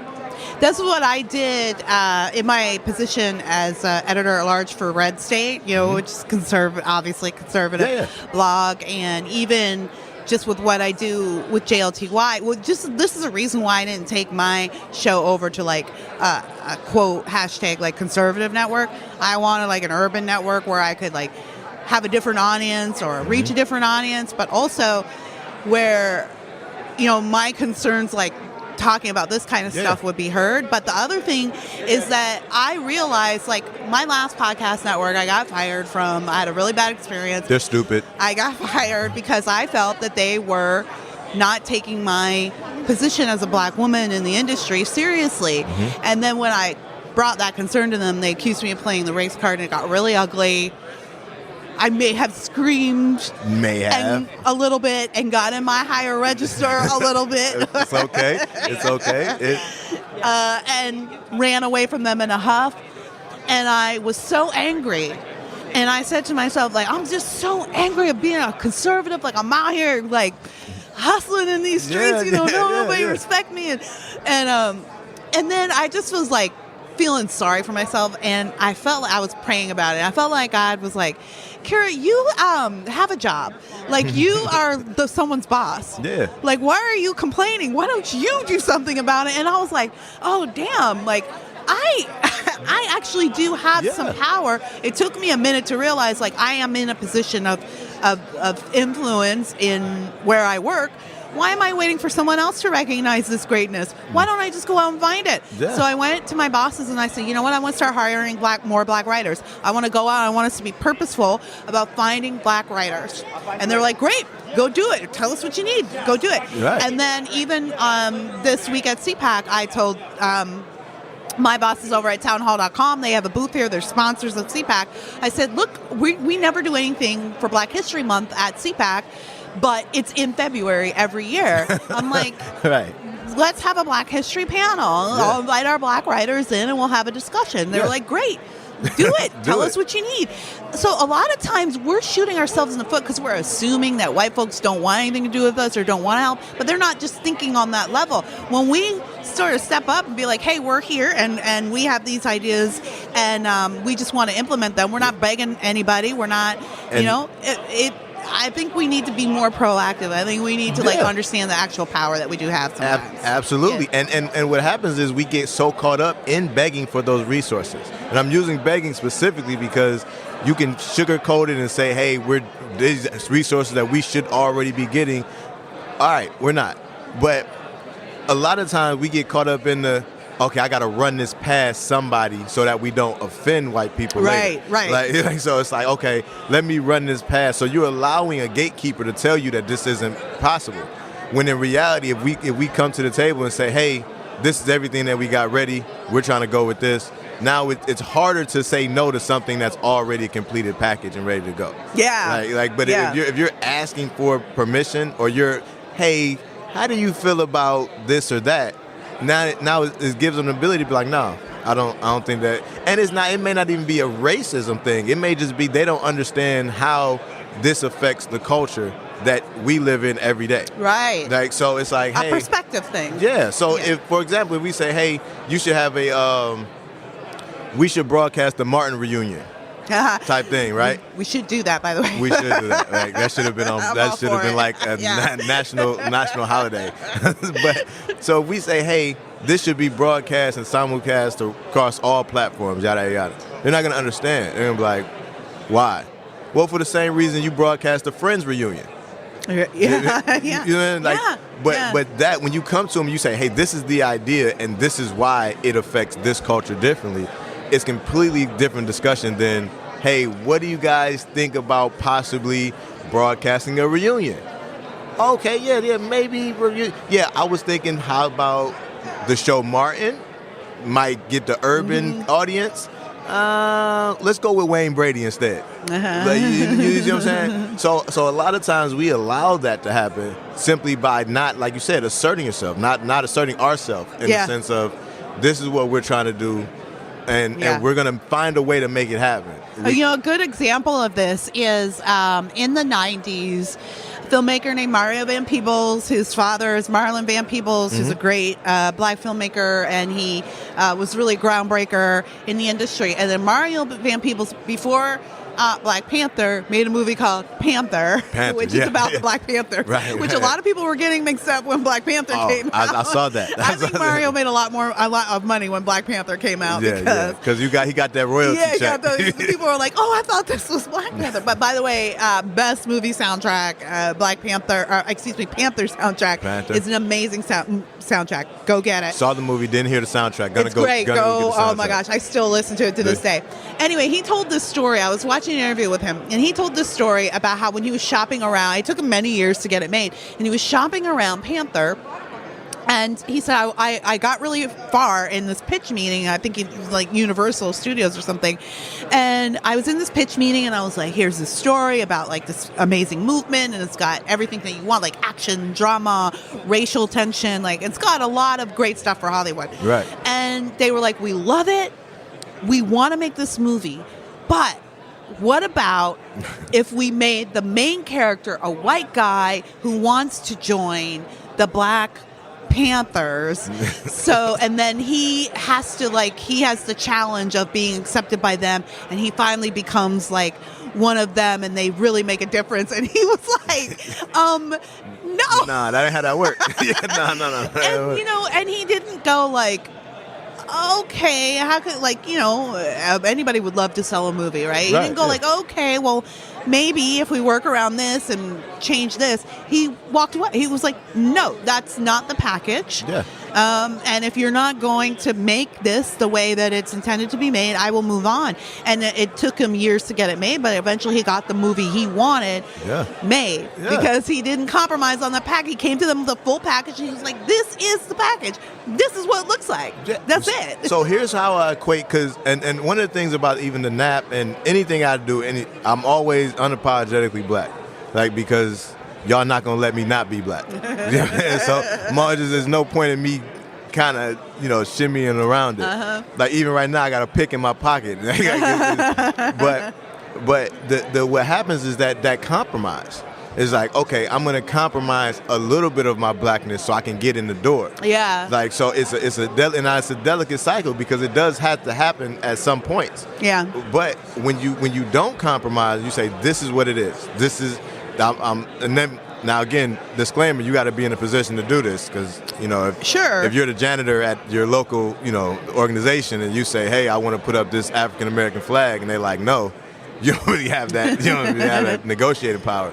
But when you get to certain levels, and I don't fault anyone for this because if you've gotten to that level, you've had to make certain compromises, right? Sure. But that goes for anything. That goes for anything. Yeah. But once you get there and realize where you're at, even to your situation, once you realize where you're at, now you can use that leverage, and now you have to purposefully use that leverage and purposefully do things because now that's that reaching back part. That's that you got to a certain place. Now I can get a young writer on a panel, a young black writer on a panel, and this may be the springboard that they need to get to the next thing and the next thing, and then 4 people down the line. We need to do more of this. That's what I like. That was a real moment of revelation for me. Like I had not been thinking like a leader. I had just been thinking about like a soldier, like another soldier on the ground, trying to scrape my way to the top.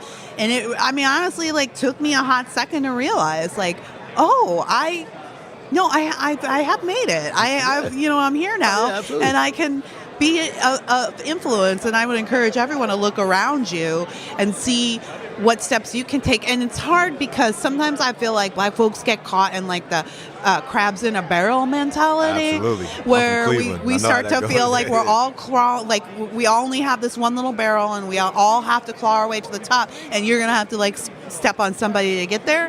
And I just don't believe in that. I know that it exists, that mentality exists, but I don't think the reality has to exist. And I think we can, all my friends do it, of other races, they do it. Like we can, somebody you probably should interview, and I interviewed on JLTY recently, was Devin Jones. He is the founder of the Chicago South Side GOP. Oh, yeah. I love talking to him. He's a fascinating guy. You should definitely interview him, and you guys will have parallel stories to tell about being involved in local GOPs. But one of the things he told me was like, I was sitting around waiting for the GOP to come to the South Side, and then they just weren't coming. And I'm like, well, hell, I'll just start a GOP myself. And so that's what he did. And right now it's him and a couple of people, but they're really making strides in the neighborhood because they understand what their neighborhood needs. And they're not, like as he put it, I'm not organizing mask mandate rallies because black folks don't care about the mask mandates. They think people are nasty anyway. But I'm organizing food drives or drives to help people pay their parking tickets. Really practical stuff. But it makes so much of a difference. And even in Cleveland, I do a lot of work with the reentry community, right? And then so it turns into a lot of times people don't know exactly what you need, like what your culture, what your group needs specifically. But when you find that out, then you can help specifically. So now, you may not, he may put together, or you may put together something in your local area that's a, for example, I'm gonna tell you something. So something I did was I had a book sign-up drive or book club sign-up drive, right? I didn't have a book club. I've never been a part of a book club, right? So what I did, I just went to the local schools and was like, hey. I'm putting together a book club. They're like, oh no, that's great. And I went to all black schools, all local black schools. I was like, hey, I'm trying to put together a book club. What do you think? Oh no, that's great. And it was like, well, how do I do it? We don't know, but once you get it set up, we'll come help because that's something that can directly assist them. And I think that, and I did an interview recently too, and they were asking how can the Republican Party get into the black community and actually, affect change. And I told him specifically, and there's a white guy I'm talking to, I was like, you can't just send a bunch of white people to the hood and say, vote for us. That doesn't work because they're not even listening. They're not even receptive to what you're saying. Like, you have to actually be of the community. So if you really want to get in the community, go reach out to some of these black leaders. Like, have an actual intellectual, logical conversation with them as opposed to showing up at the churches in October like, hey, vote for us in November. Like that's not going to work. And what happens is I think as a conservative network, Republican Party, however you want to put it, I think it gets to and to bring it full circle to what you mentioned earlier about the defeatist mentality. It's for the Republican Party, it's like, well, why go after black votes when they're only going to vote for Democrats? So now it's like, well, we lost that one. We need to put more Republicans there so that way it counteracts who doesn't come. That type of thing. And again, it's like, and because we're at CPAC, I'm trying to keep it in the conservative, in the conservative level. And that's the conversation this weekend. Yeah, that's where we're at. Right. Yeah. So it's like in order to do that, you have to show that you really have some sort of caring about the community. That's right. So you can put together me and Colin actually just did a diaper drive for a local, it's a black hospital. It's called Villager Hill in Cleveland, Ohio. Just if anybody wants to look it up, Villager Hill in Cleveland, Ohio, Lakeshore Avenue.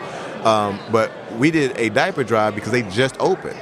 So this is a black-owned hospital serving the community. Wow. Yeah. And when people come in to get their child looked at, now they can take home 5-6 diapers. Yeah. So I think it was over like 4,000 or 5,000 diapers that we ended up donating that day. But it's like specific stuff like that. So if that's a Republican-sponsored event, something like that, or you just went into the community as a Republican, we just did it as black men, but if you went as a Republican or as conservative, now that helps to kind of shift the narrative of y'all don't really care about us. That shifts the narrative of all Republicans are white. That's I keep hearing that. All Republicans are white. And so it's like it helps to bring up the community because we can do that ourselves. But then again, it also helps to kind of shifts the narrative of what conservative and what Republican and all that stuff is. I always say, like, the number one question I get asked by white conservatives is, why are black people, they live conservatively, but they vote for Democrats. Which, and it's true, like, Democrats really, all their platforms go against everything that black people stand for. Almost everything. Maybe they talk a good game about student loans because they know that appeals to us. Carrot on the stick. Everything else they do is anti-black. Everything from abortion to crime. He just sponsored crack pipes for the community. He just sponsored crack pipes and syringes for the community. What are you talking about? I mean, but I always say the thing is like I agree. Like I share the frustration. I do understand it, but the thing is that government goes to those who show up. Right. That's what I was saying. And Republicans are not showing up in our communities. But guess who is? Democrats. And they run 501c3s and they do, they do like food drives and then they attach a voter registration drive to it. Yeah. They go and pick up people to go vote. They're the reason why Georgia changed their laws so that you can't serve food within 150 feet of an election. It's because of Democrats, because that's what they do. Right? They know that with the food comes, a conversation, but they're plugged in. Is my point. And a card. That's right. Yeah. They're plugged in, and as frustrated as that might make conservatives, you have to deal with reality. They're making inroads because they're there. Right. So we're not there. We need to show up. So as you say, so that they know, we're on the ground and we care too. We want to send you home with diapers because guess what? We believe your baby was a person from the moment that baby was conceived. Right. So we want to make sure that after you have that baby, you have all the support that you need. And that's what we need to be doing. Exactly. And you'll get those votes because black people aren't dumb. We're just like stressed. But that's extremely. And it turns into it doesn't matter anyway. That's what the black community is like. It doesn't matter anyway. Whoever I vote for, they're going to be crooked. No, you're voting for the crooked side. Right. Your perception is that the Republicans are crooked, and then you vote for the crooked people to put in. So now your perception is everybody's crooked. It's like no, if you went out, and I'll say this on every show, like to be an educated voter is to be more dangerous in your area. Because now you know, hey, this person's voted to increase the minimum sentencing rate or the minimum sentence guidelines for mandatory minimum for the sentencing guidelines. This person's voted for that 4 different times, but then comes to you and says we have to do something about criminal justice reform. Yeah. Why are you raising the mandatory minimums if we're doing something about criminal justice reform? But that part's not spoken about. Only spoken about is the campaign point. Yeah. And then that's where it's just the talking points. It's all the talking points. That's why I do JLTY, right? My whole thing is like break down the talking points. All right, I think that my next guest is on JLTY is hovering around our booth. So yes, let me get. We'll wrap us up. You'll be back though. I'll definitely be back. Yeah, I'll definitely be back. I'll be here all weekend. All right. Well, it was great talking to you. Great talking Alex. to you. I will see you later. All right. These days, it seems like everybody's talking, but no one is actually listening to the things they're saying. Critical thinking isn't dead, but it's definitely low on oxygen. Join me, Kira Davis, on Just Listen to Yourself every week as we reason through issues big and small, critique our own ideas, and learn to draw our talking points all the way out to their logical conclusions. Subscribe to Just Listen to Yourself with Kira Davis, an FCB Radio podcast on Apple, on Spotify, iHeart, or wherever you get your podcasts. There are more ways to celebrate than ever before at the Jeep Celebration event. Hurry in for great deals today on the only brand that lets you go anywhere and do anything. And right now, financing at $2,750 total cash allowance on the 2022 Jeep Grand Cherokee Laredo. Financing for well-qualified buyers through Chrysler Capital. Not all buyers will qualify. Residency restrictions apply. Must take retail delivery by 3/31/2022. Jeep is a registered trademark of FCA US LLC. O'Reilly. When you need auto parts, O'ReillyAuto.com is just a few clicks away. We offer convenient options for you to get your parts quickly. Order online and pick up for free at your local O'Reilly Auto Parts store. We'll even bring it out curbside. Or you can have your parts delivered right to your door with free shipping on most orders over $35. Visit O'ReillyAuto.com. O'Reilly Auto Parts. Not another political podcast. This is The Nap. Okay, so I am here standing with the Honorable Congressman Donalds, who was gracious enough to give me a few minutes of his time. How you doing today, sir? I'm doing good. How are you? I'm doing great. So, real quick, I know you're busy and you're moving on, but so my first question is to Black America. How exactly do you feel that the invasion of Ukraine from Russia is going to affect the black community, and how should Black Americans feel with everything going on, seeing as we're watching it from afar? Well, I think specific to the Black community, I think the invasion of Ukraine really impacts all of America. And here's what I'm going to tell you. First of all, from an inflation standpoint, with the sanctions that are going to occur on Russia, it's going to raise gas prices. And whether you're in the Black community, higher gas prices, higher home heating oil prices actually diminishes the spending power in your household. If you got to put more money from your budget towards putting gas in the tank or the heat in your house, or frankly all the other things associated with oil, which is basically every product we buy, right? It not only has deep impacts on the Black community, but every other. On a second level, the issue it creates, it puts America in a more weakened position on the world stage. If Ukraine falls, what's next? Is Taiwan going to fall to China? And I think for Black America to understand that most of the world's semiconductors and microchips come from Taiwan. So your iPhones, your computers, anything you buy that's electronic, your cars, if the Chinese control the microchip market, do you think their prices are going to go up or go down? Right. I mean, that's why this is important to Black America, and frankly, that's why it's important to all of America. Oh, that makes perfect sense. Mm-hmm. And so my next question is seeing as we're at CPAC and there's not many of us in the building, but I know there's even less of them where you kind of be where you're at normally. So how does it feel as a black man? Can you kind of give me a little bit of your experience in the post-Trump era in Congress, where it's a lot of pandering from the other side, and you're not necessarily on that side? I mean, I think that honestly, we're in an environment in politics where it's just super toxic, man. I think people have gotten into this: are you a Republican or a Democrat mindset? Are you support President Trump or you don't support President Trump mindset? And people aren't taking a step back and just being Americans, and just thinking about the things that are important to you, and important to your family, important to your community. I think that here at CPAC, man, it's just been love. People just appreciate me being here. I'll tell you, there's a lot more Black people here than I've seen in previous CPACs. Really? Yeah, so that's actually growing. There's more and more Black Americans at CPAC every single year. It continues to grow.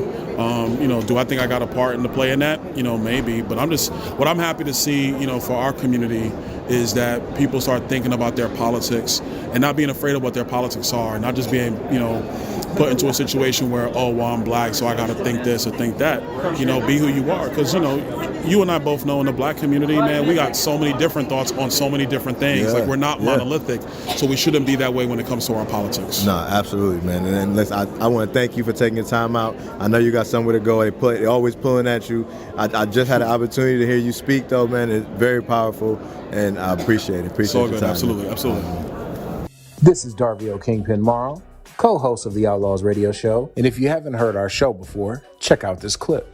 The most dangerous people for black people are white liberals. They're the most dangerous for black people. So these quote-unquote progressive white woke people, they are the biggest enemies to black people because you become vulnerable to them. Because they say, I got hot sauce in my bag, they say, you're not even black if you don't vote for me, this type of shit, man, that really causes us to become vulnerable to them.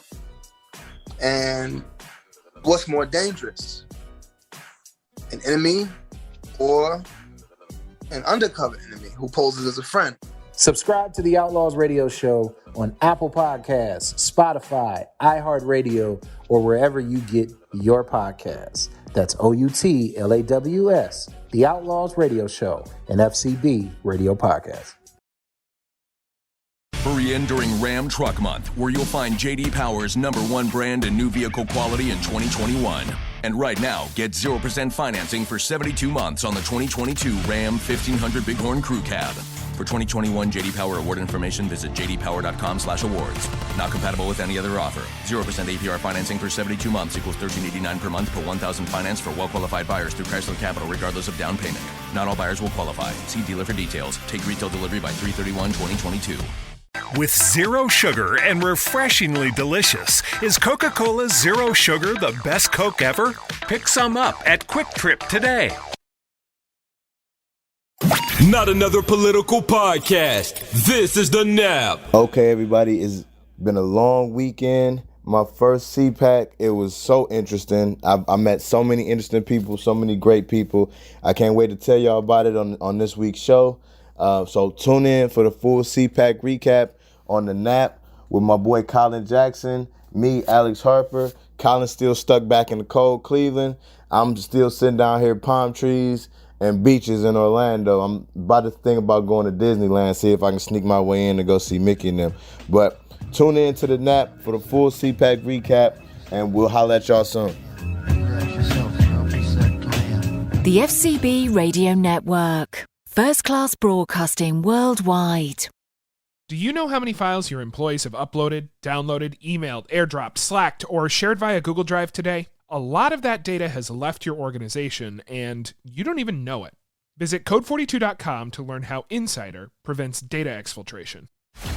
There are more ways to celebrate than ever before at the Jeep Celebration event. Hurry in for great deals today on the only brand that lets you go anywhere and do anything. And right now, financing at $2,750 total cash allowance on the 2022 Jeep Grand Cherokee Laredo. Financing for well-qualified buyers through Chrysler Capital. Not all buyers will qualify. Residency restrictions apply. Must take retail delivery by 3/31/2022. Jeep is a registered trademark of FCA US LLC.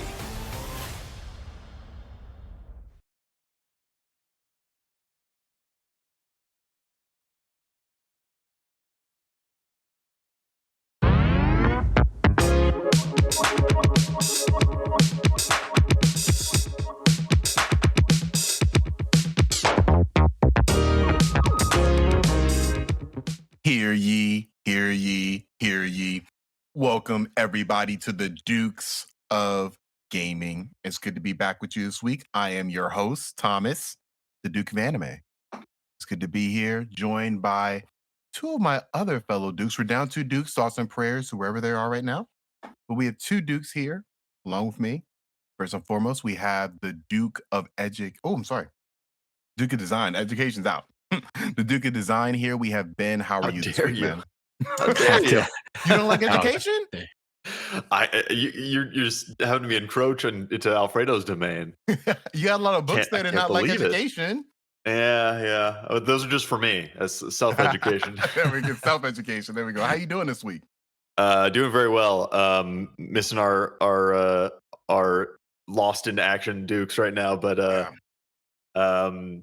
very happy to be chatting with you guys. And damn, I'm still super into Elden Ring right now, so we got to talk about that more. Great game. Great game to be into. And I think we have another Duke that's into Elden Ring as well. We have the Duke of Rocket League. How are you doing, Cole? Doing good. I'm into Elden Ring. I rank it as one of my favorite games of all time. I haven't played much this week. It's been a tough week, but I'm getting back. I'm gonna get back to it tomorrow night, probably. I'm excited about that. This is the first podcast me and you have been together since Elden Ring has dropped, I believe. Yeah, so I do have to say, I think for Ben, me and Ben too. I think me and it is selling. Ben. It's selling gangbusters. So we're on our way to that 25 million that I was talking about. It's doing well. It's doing well. Look, I wish it all the best. I know I've come off as the Elden Ring hater. I know, but Have I you wanted played to it? do well. You played that one time with me. I played that one time, and I've watched a friend play it. And if you want my just initial thoughts on how I feel about it, it looks like it's a very, very great experience. It's a really good like step forward for the open world genre. It didn't have what I wanted it to have, which was really, really good lore. That's the main reason why I wanted that game. Because you get George R. R. Martin there, I'm expecting like, okay, we're gonna get a really step up in quality and lore. And from what I've seen and heard, that has not really been talked about. I think it is. I think it is better. I think the lore is better than the Dark Souls games. But it's. I'm just saying when I saw lore. reviews, Yeah. like when I saw reviews, I didn't see anything about that. Well, do The you mean storytelling- more? Sorry, go ahead. I think you mean more storytelling, right? Yeah. Because the lore always seems to be there in Dark Souls. It's the storytelling that lack. Yeah, I mean, like the traditional storytelling. yeah, I thought it was going to go a different way than just being Dark Souls 4 open world. And it seems like the way the story is being told is very Dark Souls. Yeah. Instead of more Sekiro, which I thought that's the direction they were heading into in terms of maybe not Sekiro, as far as you can pause the game and it's really focused on the story as well. I thought it'd be more of that than what we got. But I'm probably going to play it at some point. I really do think it's a really great advancement for open world games. I think the story is presented to you more directly than the Dark Souls games are. That's But good it's to hear. still not very much compared to a story-driven game. Respect. So that's what you all have been playing for the most part. Mhm. Yeah. Yeah, I've been playing Cyberpunk too. How you liking that? I'm enjoying it. There's a lot that I'm kind of like that's rubbing me the wrong way, especially with the combat. It might just be because I've tried to spec into a stealth build, but I'm not like particularly good at stealth in the game. I just to get this out of the way for me, stealth in Cyberpunk is horrible. Like, it's horrible. I really Yeah, did it's not good. try to do that, and I just restarted characters because it's the way it's implemented. Like you can kind of go stealth just doing the like little contagion hacking, but besides that, like all the other stealth stuff seems woefully undercooked. in my Yeah, opinion. I mean it's kind of rough, and I keep like looking. I keep going to Ripper Docs and like looking in the upgrade tree for upgrades that will make me better at stealth. Like Yeah. being able to go invisible for a couple seconds, or like just better distractions, that kind of thing. And there's nothing that is like, oh yeah, this is the thing that I needed to unlock stealth in Cyberpunk. So I'm not confident that I can turn it around. Maybe I just have to respec, like you're saying, and just invest in different skills. And I will say, I don't know what's changed as far as stealth goes, because I did stealth for maybe my first 2 hours when I first started the game back in a year ago.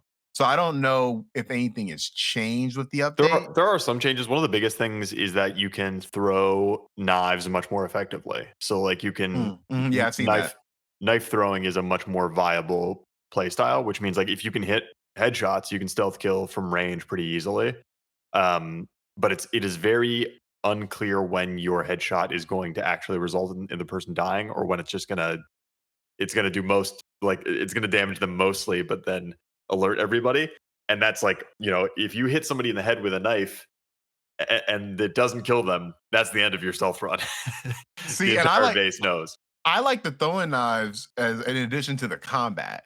And see, that's the one thing I love about Cyberpunk. The combat, when you're just going straight up, if you have the right build, it can feel very satisfying.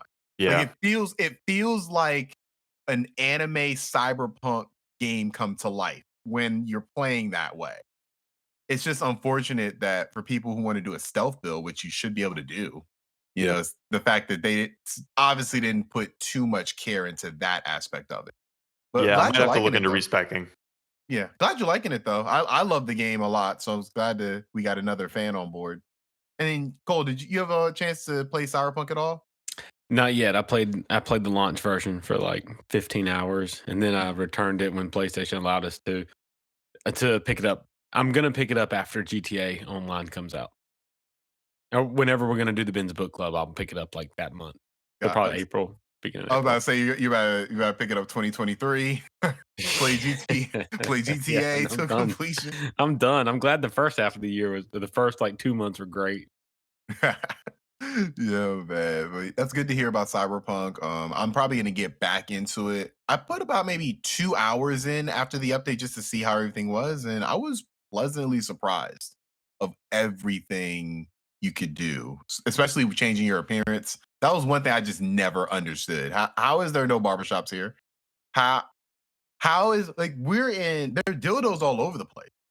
There's lights all over the place. There are cars all over the place, but we can't have a barbershop. I can't change the appearance. So there's no plastic surgeons even. So I'm glad they were allowed you to do that through your mirror. I appreciate that. Should have been in the game in the first place, but there's a lot of things that should have been there. How are the graphics? Are the graphics like the best? Would you say they're the best ever? It looked best ever.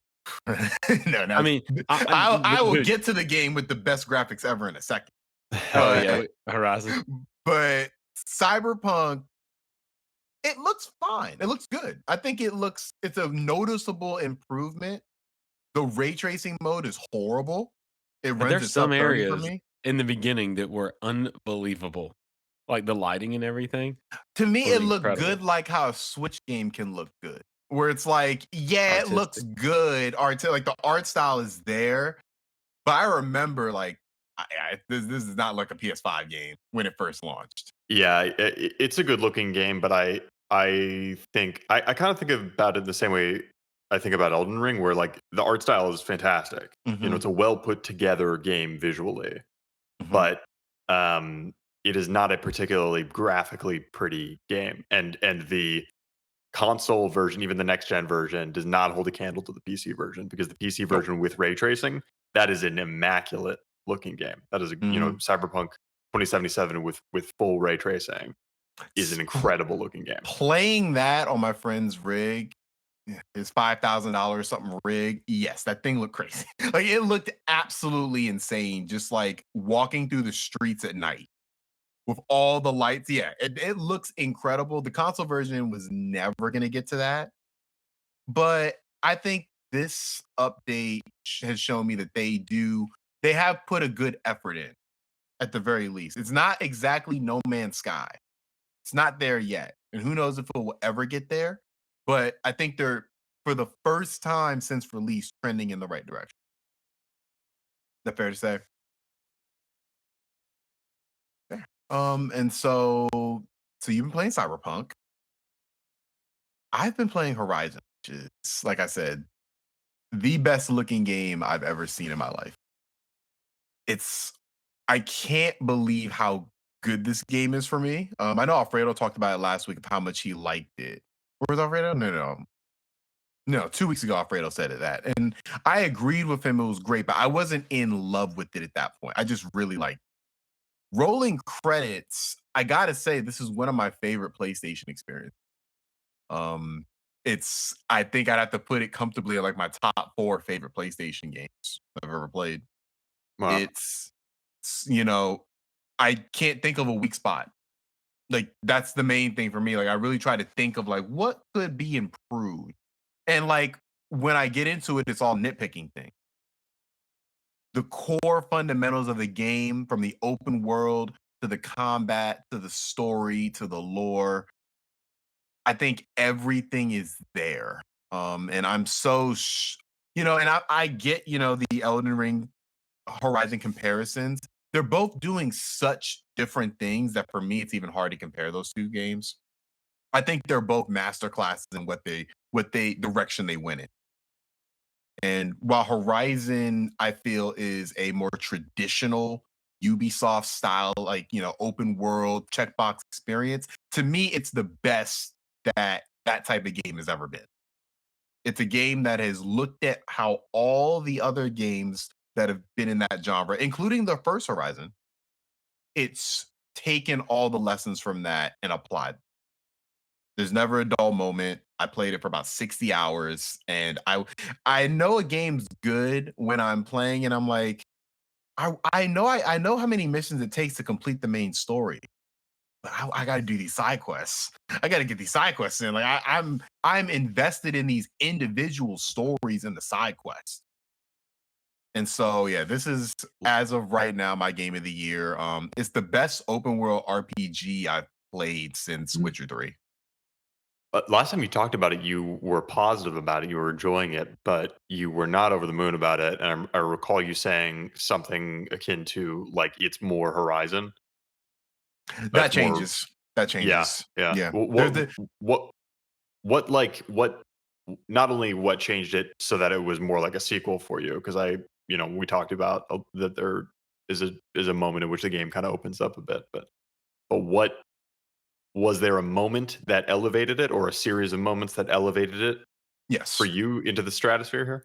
Yes. The main thing that elevated it for me was the direction that the story took.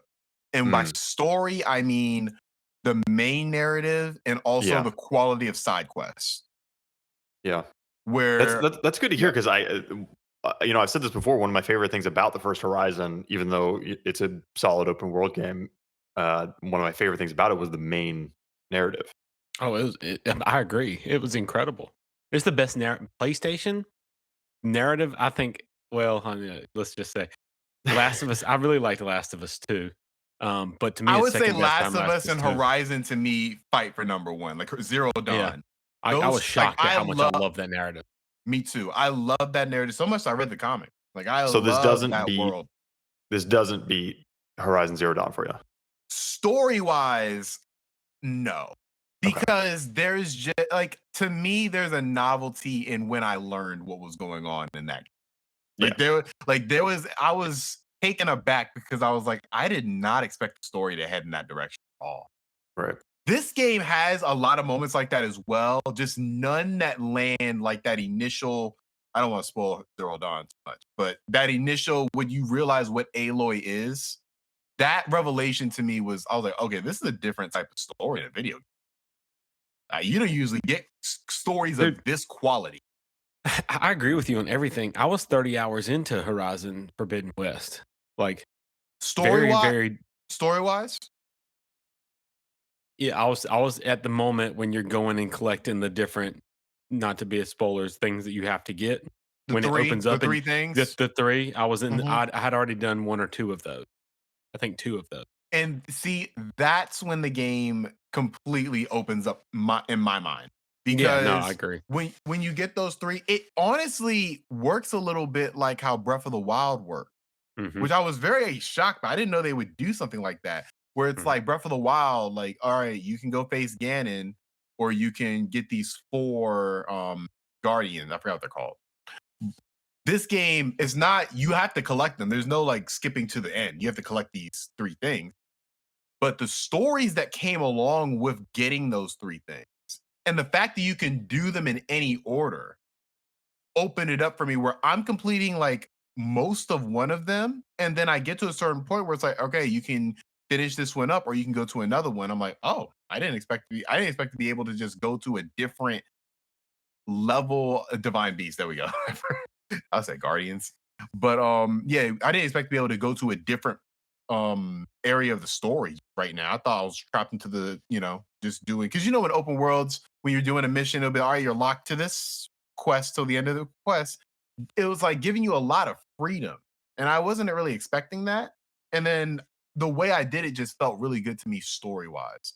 Being able to get a lot of the side quests done as well. I really like how because I feel like there is like a formula to it where it doesn't feel like you're getting too much at one time, but you're getting just enough. To me, it hit that all the way. Honestly, it just sucks that I consider these 3 games came out at the same time: Witch Queen, Elden Ring, and Horizon, because I was having a blast with every one of them. Like I was having a blast. Like all of us, like 4 out of the 5 of the Dukes were playing the crap out of Destiny and enjoying and like seriously having a blast every night. Then I'm getting on it this week. I know. Yeah, we still gotta finish the Witch Queen campaign. I know we do. I'm finishing it this week. I started the first couple missions, but yeah, I'm getting head deep into this. Are you playing on legendary difficulty? Mm-hmm. That's the funnest. That was whooping my ass solo. Yeah. So I'm gonna need some Duke assistance for sure. Definitely. That was a blast. I love doing that. I didn't think I would like it. Actually, Ben and Alfredo talked me into doing it. Actually, Alfredo was really adamant about doing it at the beginning. And I usually just kind of want to blast through it, but that really made each campaign mission feel like a dungeon, which was cool. But yeah, then Horizon comes out. I'm having a blast with Horizon, and then Elden Ring comes out, and I have not looked back at either one of those games. Well, when a lot of games come out at the same time, but not at this pace, y'all. Then we got Cyberpunk and GTA. We got Cyberpunk, GTA, Elden Ring. Like this year blows 2021 out of the water. Like these past like 20 days.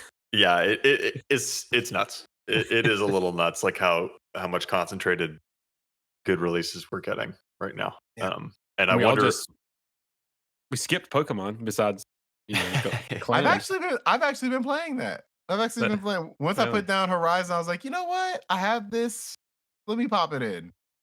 It's crazy, honestly, dude. it's honestly just on. I'm not saying it's on the same level as Elden Ring or Horizon. That game does some very interesting things I haven't seen a game do. So yeah, you're right. There's been, at minimum, you're saying 3 great, really industry defining open world RPG. Because Pokemon's innovating in Pokemon ways. Elden Ring's innovating in just open world, just what you can do in an open world. Like I feel like you guys probably speak to it more. Does Elden Ring feel like a game that is going to inspire other games in the future? Yeah. I think what it does is it cements the fact that, like, for whatever reason, it was glossed over with Breath of the Wild. No one else attempted to do this. Go out, no icons, and we talked about it a lot last week. But go out and explore, and no games copied that. No one did. One did. What? This game called Sable. Sable.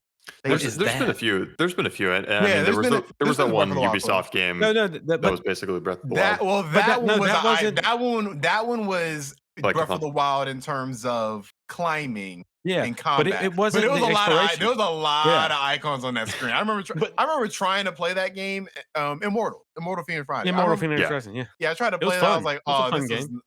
I'm glad you thought so. It was fun.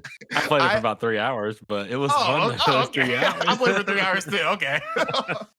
I thought you beat it or something. No, God, no. I put it down for 3 hours. But it was fun. I think try Sable. Sable's on Game Pass. It is very Breath of the Wild like in terms of there's not a lot going on. But it's an open world you can go through. I think they'll kind of start turning their heads, and it cements the fact that, hey, let's trust the gamers more. Let's let them explore. Let's let them find things. I guess the one thing about Elden Ring that I don't quite understand is the gatekeeping about the difficulty from the fan of Elden Ring and from software games. Because I'm playing Horizon, and I'm not saying, look, this is just me. This is just, me, not a big fan of these games, appreciate them. But I'm playing Horizon, and I can adjust the difficulty. This is one of the main reasons why I love the game. Like, you can adjust the difficulty in the exact way you want, where I can turn off all notifications, all item icons, everything, have it just look like a straight 3D movie. Turn off like the little numbers you see when you hit a machine and it tells you, like, I turn all that off, but then I turn everything else up. I turn all the difficulties up, make it the hardest game possible. And it feels, and it's very hard. It can get very hard. I'm like, I like the fact that I can tailor this to what I want to play. And when you mention that to somebody who likes from software games, it's like, no, it should be like director's intent. It should be, I'm like, I don't agree with that.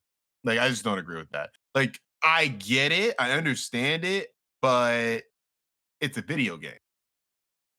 Like, I should be able to tailor this to how I want to play it. Ben, what do you think about that? I don't necessarily disagree with you. I think that is generally a good practice in games.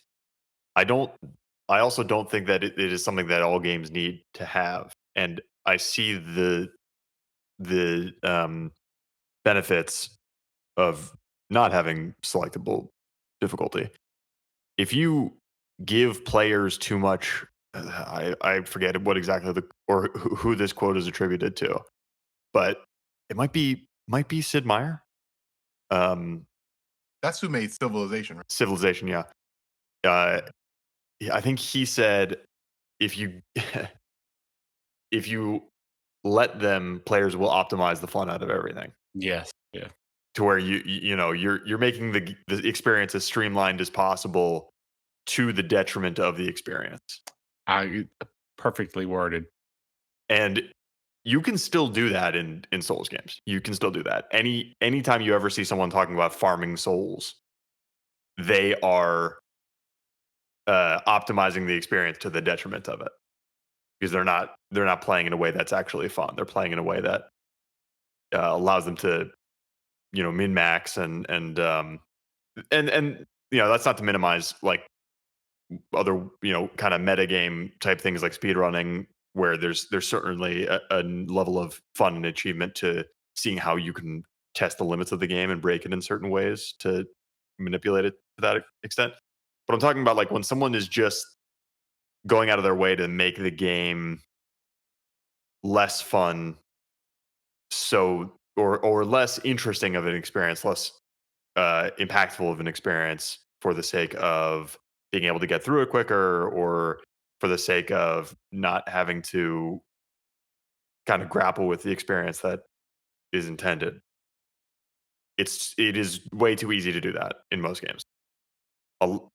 For the most part, many people will criticize this type of thing, where your difficulty slider is basically just like making the enemies more bullet spongy. That's not a good way to do difficulty. Similarly, it's not a good way to do difficulty by sapping out all challenge from the game. Because if you don't have challenge, you have less engagement. Challenge is a way to engage players, right? And that's actually, I think Miyazaki is quoted as saying the difficulty in these Souls games, or the difficulty as part of Demon Souls, the first game in the series, the intent with that was not to punish players. The intent was not to be the hardest game ever. The intent was to immerse people in the experience. Because when anything can kill you, can come out from behind a corner and stab you in the back, you are paying more attention to what's going on. When any door can hold an item that's going to change the course of your play for the next hour, you are looking behind more doors. You're grappling with the experience to a deeper extent. I don't see how you add in an easy mode or sliders to the game where you can tune the experience to what you want without opening up the possibility for people to optimize the fun out of their experience. Well, it takes away all the weight behind everything. You no longer feel that sense of, oh, I have 10,000 blood echoes. Do I go through this next door and see what's behind it, or do I go all the way back and turn them in, or do I take that next turn? When literally anything can kill you. Those games, like you could go through this. I could go the same path several times, and I'll have one misstep, and I'm dead by some enemies that I was just destroying before. It's like I get what you're saying per se, but it seems like these are the only games that we give this credence to. Like most other games have difficulty sliders. Like the vast majority of them have difficulty sliders. But and I get it's their choice and everything. I'm just saying for me, I prefer if there was at least an option. And obviously the main mode would be the main mode, but most games have this implemented. And I feel like From games get kind of a break because that's what they're known for, as opposed to, just having it there. But it's their choice, and I respect that. It's just that's something that for me has always been kind of, because I'm like, if I'm really got to get into this game, it's going to be a commitment, unlike just playing through a different game.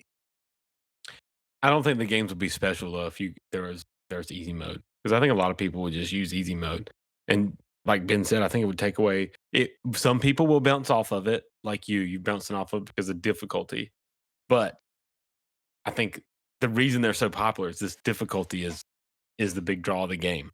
It isn't And the not just 'cause hard. it's hard. No, it's not 'cause it's hard. It isn't the hardness of it for me. No. It's the time investment as opposed to playing another game. Because I don't have a problem with hard games. Like I just beat Horizon on the hardest difficulty, turning off all the sliders. Like it's like for me, I don't create that. Like if I'm like playing a game, if it's getting hard, like sure, maybe sometimes I'll turn it to easy, but it's kind of trying to get through it. No, this is something we talked about last week, I think.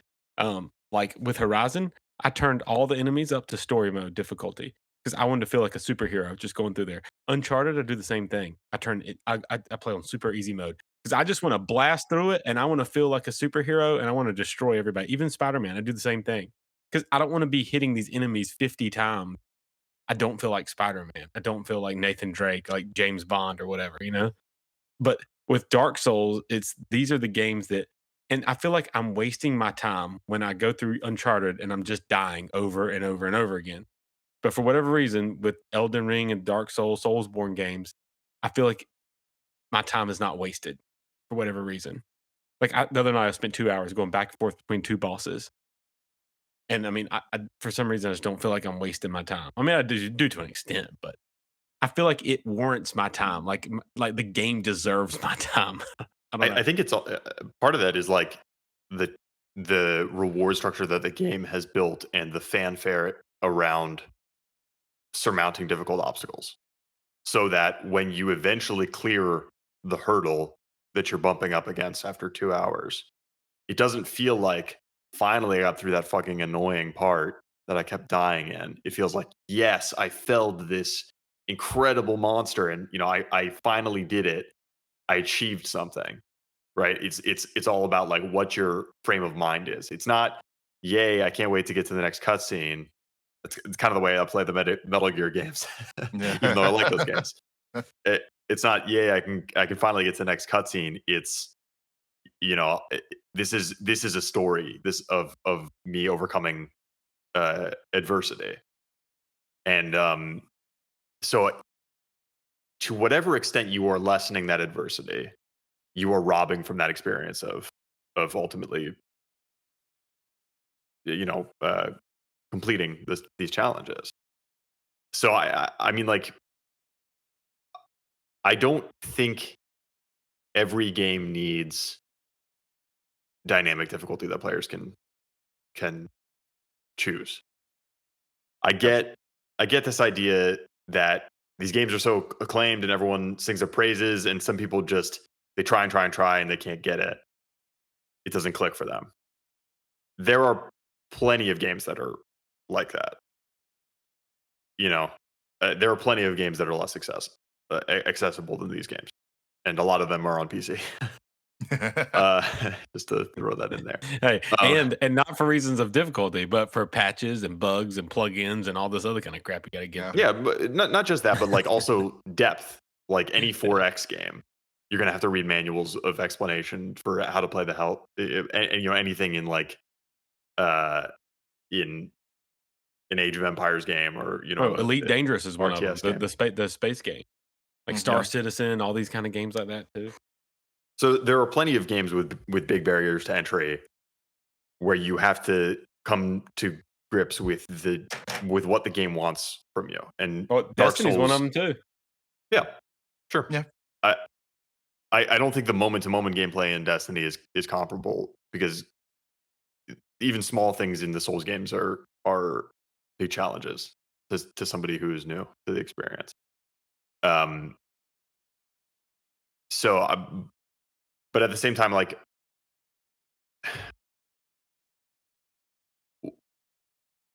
is it possible for everyone to have the intended experience while being able to select into, something less mind-numbing? I don't know. I don't necessarily think so. I think the challenge is part of it. I think the challenge is an indelible part of the experience. I think you made a really good argument for this, because I mean, I definitely get what you're saying. It's definitely an artistic expression that they have made the game with that in mind. That this is a challenging experience. This is meant to be put a lot of time into this, but the payoff that you're going to get from this is going to feel a lot better than a game where you can just kind of adjust your difficulty however you go. So I get that. I definitely get how you're saying. That's kind of what you're saying too, Cole. Yeah, at the same time, like we've been saying it, this is the easiest Souls game, I think, hands down, and it's also the most approachable. Yeah, approachable in the sense that, like, when you're stuck on something, there's plenty of other things to do, and there are plenty of like techniques that you can adopt and builds you can spec into that make combat much less challenging. So we talked about this more in depth last pod, and Matt Bliss is in the comments. He joined us last week. He's talking about growth mindset and learning from failure, and the reward structure in Elden Ring and in the Souls game is all about growth mindset, and like approaching problems in a way so that you get better over time, and you learn about them and you become better at the thing rather than just like moving on to the next phase. I don't think like you have that special sauce if it's just easy to get through everything. Anyway. Yeah, I agree. And I think, while I don't fully agree with everything about that, I do understand what you're saying, and I think it is a good conversation. Have you ever wondered about films that never made it to the big screen, or even television and streaming services? Well then, the Screenplay Archaeology podcast may be for you. On our show, we take a look at scripts or teleplays that were never produced, or sometimes even early drafts that were significantly changed before or during shooting, as well as the stories behind why they never came to be. Good script or bad, we consider them all to be fair game. So if any of this interests you, then come check out Screenplay Archaeology. But speaking of things that are hard to get through, Sony announced a state of play for last week. Did you gentlemen have an opportunity to watch this event? I did, and I probably forgot it. Oh my God, man. That could have been a press release. All those things could have been press release. This screamed contractual obligation, in my opinion. Was there anything out of here that you all got that maybe was substantial? I have a couple things. There was a couple things I saw that I thought were pretty interesting. What was it? One was, and this is not a good thing, that Gundam game. I was watching a stream of it. And there's not anything good with the show. It's just a funny comment. You're watching that Gundam first person shooter. It's like, those are some big ass hallways. Like they're like in like a room. Like Like you would think that like they would only be fighting in like planes or like outside or in space. Yeah. Like no, they're in like they're like multiplayer like Still a arenas. corridor shooter. Yeah, like so that's a bad thing, but that was something I thought that was pretty funny. And then the other thing that I saw that was interesting was Valkyrie Elysium, which was the centerpiece of the whole show. It was the last thing we saw. That RPG that we saw. I was like, you know what?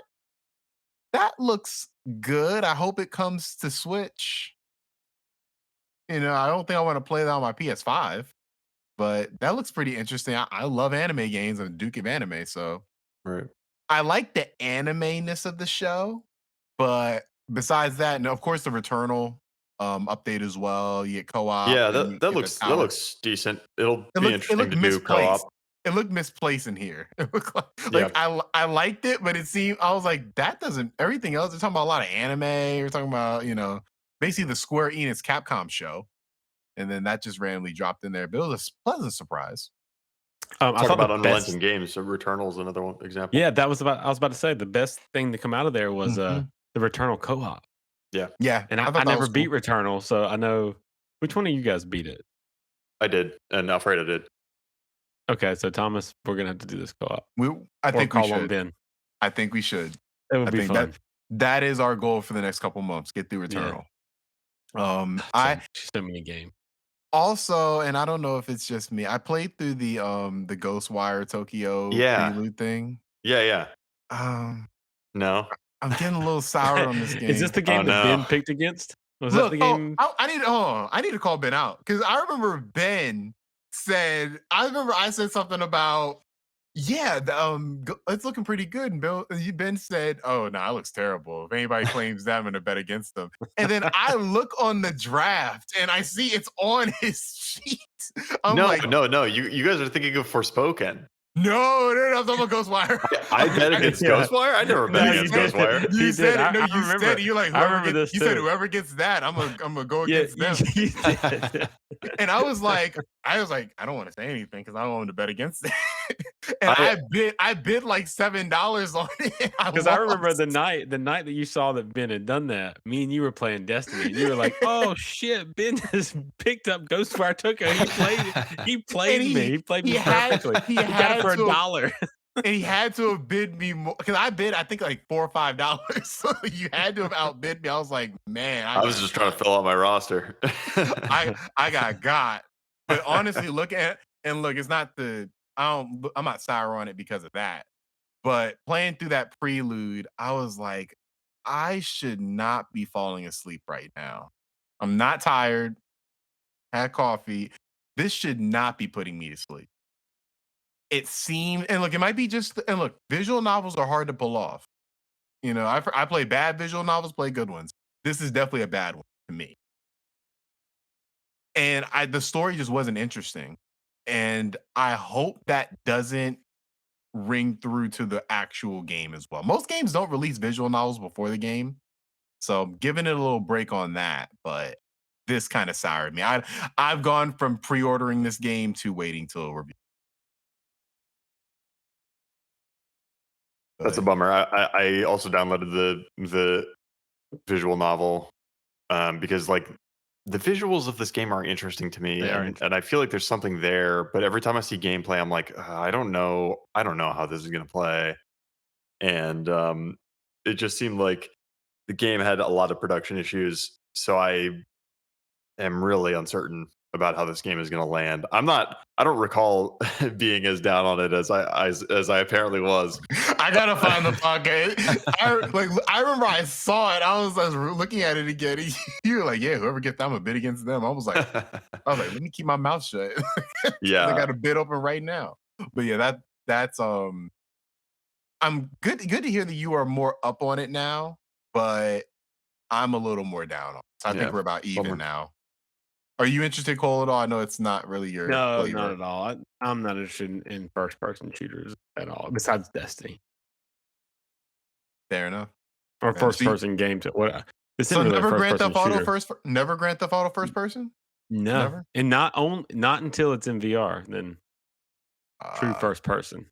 That would be pretty great. I would take any of the Grand Theft Autos. Yeah, we Well, didn't we have know to be five. San Andreas is coming. Remember? San Andreas is coming in VR to Oculus. So many games. That's true. I forgot. I When's that supposed to happen? We don't know. I guess they said 2022, but who knows? Matthew Bliss says Dukes better save this chat. We're writing great essays. We're writing a great essay here. There's a lot of chat in the chat right now, and I appreciate it. Appreciate everybody watching, supporting us. We really appreciate that.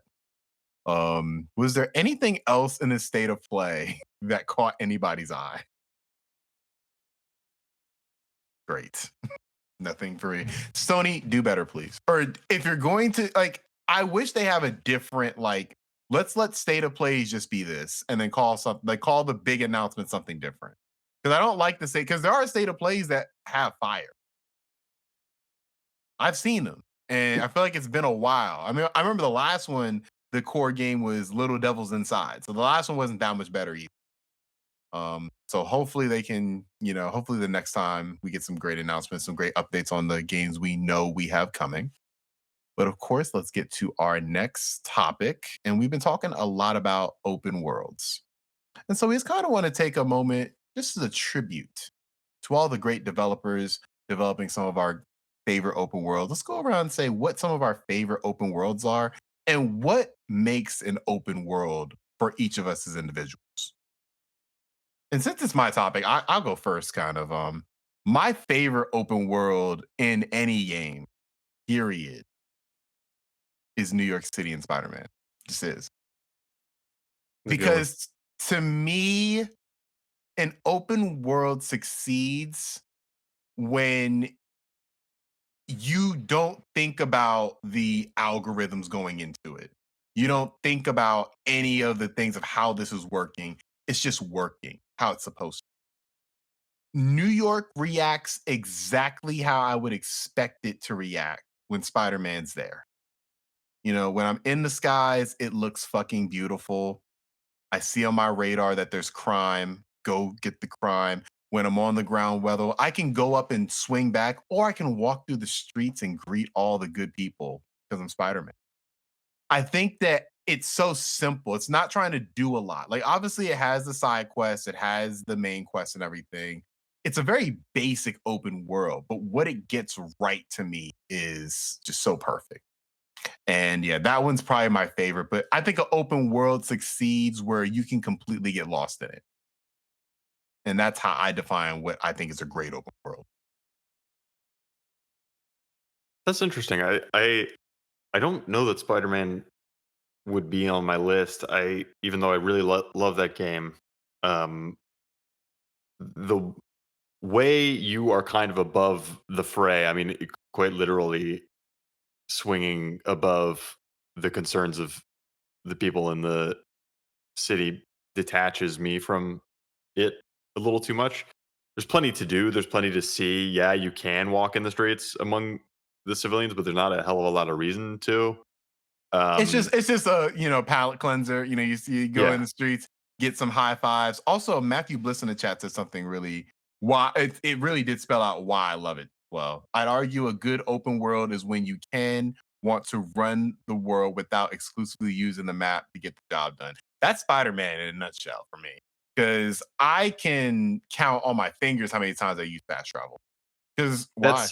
I disagree though. I don't think that makes a good open world. I think that has actually very little to do with the open world. I think you could have a much more poorly constructed open world and still not want to use fast travel if the traversal is good. That has more to do with how you're moving through the space. The mechanics. Yeah, exactly. I think that's a part of what makes an open world, the traversal. I think the traversal through the open world is an important part. I don't think every game has to have great traversal to be a good open world game, but for me, some of my favorites have a great traversal system. Yeah. Even something like Grand Theft Auto. Grand Theft Auto, I don't think has fast travel. Could be wrong about that. It does. The taxis, you can take a taxi and you can skip to your destination. Right. But I never do it. Nah, no one ever does. Because driving's so fun. It's the best driving in any game ever. Exactly. It's I think of some maybe Skyrim, I guess, would be one I like that, I can't say I like the traversal, But for Yeah, me, Bethesda like, games all have pretty like poor traversal. yeah. But even Breath of the Wild, like I love just climbing all the way up to the top of a mountain and then sailing down with my little glider. Like to me, like traversal for a lot of open world games is a big part of it for me. I know that it can vary for people. And it's a world that feels like believable, and Yeah. and a world that's very well crafted too. Mhm. You know, like Grand Theft Auto. I mean, you walk through you walk through the city, and it is every street corner, every alleyway. It's all handcrafted, and it's huge, and it's believable because the pedestrians act in certain ways and they react. Like, to me, they do it way better than anybody because just the emergent gameplay of just standing on a corner and like a fire breaking out, a wreck, or like the kind of wonky traffic physics which create these crazy scenes that happen. Yeah. See, it's the physics- traffic. No, the traffic physics in GTA to me are unrivaled to a point where it's laughable. Oh, it's Because unbelievable. No one else compares. I can't think of a thing because there are a lot of GTA clones, but all of them have that traffic. Because people are talking about Cyberpunk, they're making fun of it at the beginning when like somebody parked the car like on the highway and you saw And the it breaks the entire highway was just in shambles, or it's like it did not know how to. So it's like, but that's a lot of games like that. Like Watch Dogs is the same thing. Like there's a lot of games that don't tackle that aspect really well. I mean, I don't know what Rockstar does over there, whether it's witchcraft or whatever it is, but they have They that need secret 7 years sauce. to develop a game. That's what it is. That's true. Yeah, that's You know witchcraft. what else it is too? Is it's like unpredictable events that happen. Like Red Dead Redemption 2. You'll be riding your horse, you get off, you're hunting, all of a sudden a bear attacks you, and then all of a sudden you're dying and the bear gets attacked by a lion. You know, it's just these crazy unpredictable things that happen. Or Even and the this wagon is semi-scripted coming. Yeah, even the semi-scripted stuff in Red Dead where you're like riding along the trail and like someone's on the side of the road. Oh no, my wagon broke down. Help. Yeah. You get off to help them, and then it's a bunch of bandits, and they kill you. You know. And see, Horizon actually did that really well too. Where once I got to the part of the story I was telling you about, there were times where I was just running through the open world, and I just said, you know what, I'm not going to turn my map on. I'm just going to run around. Yeah. And dynamic stuff would happen it would be scripted though. It felt dynamic at the time. Like I'm just running through and like I see these people getting attacked by robot dinosaurs. I'm like, all right, let me help them out real quick. Help them out. And then it's like, oh yeah, we got this whole thing. We got a whole group of people over there. Can you help us out? Then it's a quest that pops up. I'm like, I'll just run it through the world. And it's like, of course, that was probably always gonna be there. But it was the fact that like it felt organic. And obviously all these games are functioning off of algorithms. All of them are. But the best games to me do a good job of hiding that and make it feel organic. and that's what Elden Ring is good at because there's no icons. Like, you know, in Red Dead, when some of those events happen, every now and then, and GTA started this, you'd see an event would happen and a blue dot would appear on the map, and it was called a Stranger Things or something. There's some weird little thing. But to me, the special thing Grand Theft Auto is when just random stuff, or Red Dead is when you can't really tell if it was scripted or not, because some things do happen, like there'll be like a random cowboy fight or something. And I don't know that those are necessarily scripted sometimes when you're going through a town. I'm sure they are to a certain degree. But another open world for me is Sea of Thieves. And that's because of the uncertainty of what's going to happen with the other players. You can play a whole 3-hour session, not encounter anybody, or you play a 3-hour session and you get into all these big battles with other players. They're trying to steal your treasure, stuff like that. I think it's incredible open world. And Matthew actually said something interesting. Minecraft for best open world. That's an interesting pick. Because Minecraft is especially depending on what mode you're playing, because obviously there's the creative mode as well. Like that game, if anybody wants to argue that's the greatest open world game of all time, I really can't argue. He also mentioned Just Cause, which to me is an incredible game, and it's very fun. Especially Just Cause gameplay. 3.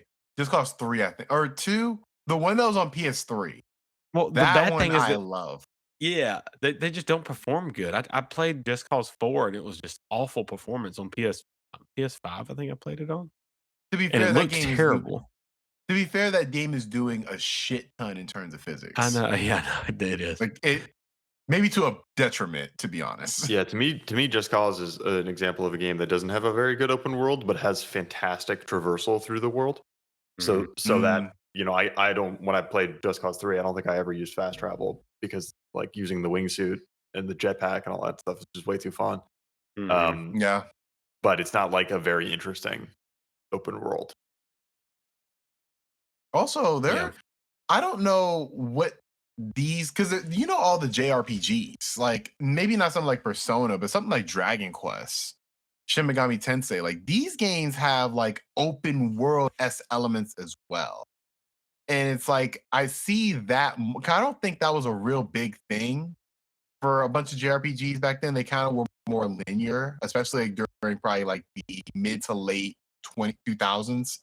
I started to see that change where they're becoming way bigger now, like to the point where now Pokemon is essentially an open world game.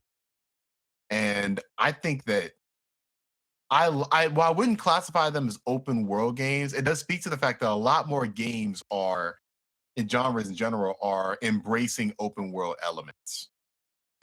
Another thing too are games that feel alive. Like Horizon does a very good job of this in the cities, but when you're outside the cities, to me, it doesn't feel alive. It feels like you're going through fields and they're just dropped machines everywhere, which is still a great game. But like to me, Red Dead and GTA, again, they just feel so alive. And so do MMOs, like Final Fantasy 14. Well, yeah, and I feel like with GTA and Red Dead, since they're not RPGs, I feel like their attention to detail is going into the world 100. Like that's where a lot of the attention to detail is going. Where But you still have the pedestrians and the traffic and stuff like that. Right, stuff like that. And I mean, that's all adding to open world. Yeah. Yeah, I think that's the main focus. And while Horizon, I think, is obviously doing as much as it can, I think it's more so an RPG. I feel like that's where the attention went, in my opinion. Speaking of RPGs, I think if I had to choose, my favorite open worlds are, my favorite is probably Fallout New Vegas. It's a good one. It's just one of my favorite games. Like I said before, this is why I don't necessarily buy what you were saying about traversal kind of making the open world, because Bethesda games have bad traversal through their open worlds. It's just, there's no two ways to put it. It's just bad. You just walk everywhere. And for me, it's an important thing. So I would never put a Bethesda game on my top like open worlds. Like I like them. The Witcher 3, great too. Yeah. But the thing about The Witcher 3, as I've been playing Horizon, I'm like, I really had to ask myself, like, what does The Witcher 3 do better than this game Horizon I'm playing right now? I really had to really think that through, like, because I feel like the first Horizon didn't have enough side quests at all to even like justify that question. The Witcher 3 was a pure RPG with a shit ton of side quests to do, really expansive main quests. I think that games have learned from Witcher 3. I think that we're going to see a lot more games that are doing what The Witcher 3 did a lot better. And I think Horizon's the first one. So I can really say, I can tell they did a lot of their changes based on how good The Witcher 3 was. Even though I know Horizon Zero Dawn was released afterwards, obviously they started developing Horizon Zero Dawn, I assume 2013, like 2014. So this was the first development cycle they had with The Witcher 3 already out. And just playing through this new Horizon, I'm like, I see where they really expanded the side quest. So this almost feels like as big as Witcher 3 did. That was the main appeal to Witcher 3 for me. Just the amount of quests you can do and the storytelling in each quest. Yeah, to me, the reason I would choose New Vegas is a similar reason that Witcher 3 is up there for me in terms of best open worlds. Not necessarily like the best open world games, but best open worlds in a game. Kind of a different question. Yeah, for sure. A lot of that to me comes down to the coherence of the world, sense of place, like rules that need to be followed, so that the world can feel like it really exists and that people really exist in it, in something resembling a society, right? This is something that I think the Fallout games do very well. I think The Witcher 3 totally excels. But especially Fallout New Vegas, uh, even though this world is not particularly buzzing with activity, the way that GTA is, I mean, it's a wasteland, right? It's a wasteland in a desert, so it's double empty. That this is actually something that Elden Ring does very well as well. The moments of quiet contemplation between events are very important in games, I think. There are plenty, probably too many moments of quiet contemplation between events in Fallout New Vegas. And these moments let you take in your surroundings a little bit more critically. They require you to have a more keen eye as to what's going on, and it allows you to get sucked into the place. And when something rips you out of that, it's all the more interesting, rather than there just being a background level of noise that kind of you jump from thing to thing. Some of my most fond memories, it's weird to say, but like some of my most fond memories playing games are the quiet moments moving from objective to objective in Fallout, and then like stumbling upon something that I never expected. Coming to Novak for the first time and seeing like the dinosaur statue in front of the motel, having just walked through the wasteland, this cracked highway for what felt like miles, but probably only took a minute and a half or something. Awesome. Yeah, this coherent sense of place. And one of the things that I really respect New Vegas for is it's not, even though it's a game that's published by Bethesda, it's made on their tools, it's not a go anywhere, do anything. You don't get to march straight to Las Vegas and walk right into the strip. There are tons of obstacles in your way to get there that put you on this circuitous route around the map and then back up to Vegas. And then when you get there, you still can't get in because you got to pay 2,000 caps, and who the hell has a scratch for that by the time you get to the gates? All of that is in service of this world doesn't exist for you. It's already here. Everybody was already living. You just showed up. So if you want something, you got to take it. We're not going to give it to you. That's a great place to be. I feel like that is a great place to be in a video game. As much as I like the power fantasy, the Skyrim kind of, and everything leads into the power fantasy in Skyrim. Even though there are plenty of like difficult places you can't go immediately in Skyrim, you're still the Dragonborn, right? You can still do anything at the end of the day. You don't feel that way in New Vegas. Kind of like Elden Ring too. You're the Tarnished, and you kind of got to prove yourself. Yeah. Yeah, I mean, Elden Ring even more so. I mean, like, Elden Ring rubs your nose in it, where it's like, we're going to make it, incredibly difficult for you to reach your objectives. You're wanting me to play. You're making me want to play. I've never played Fallout 3 or New Vegas, and I'm waiting for Switch. Gosh dang. Must play games. Thomas can't hear you. I'm muted. Yeah, no, you can add another game to the list of games you gotta play.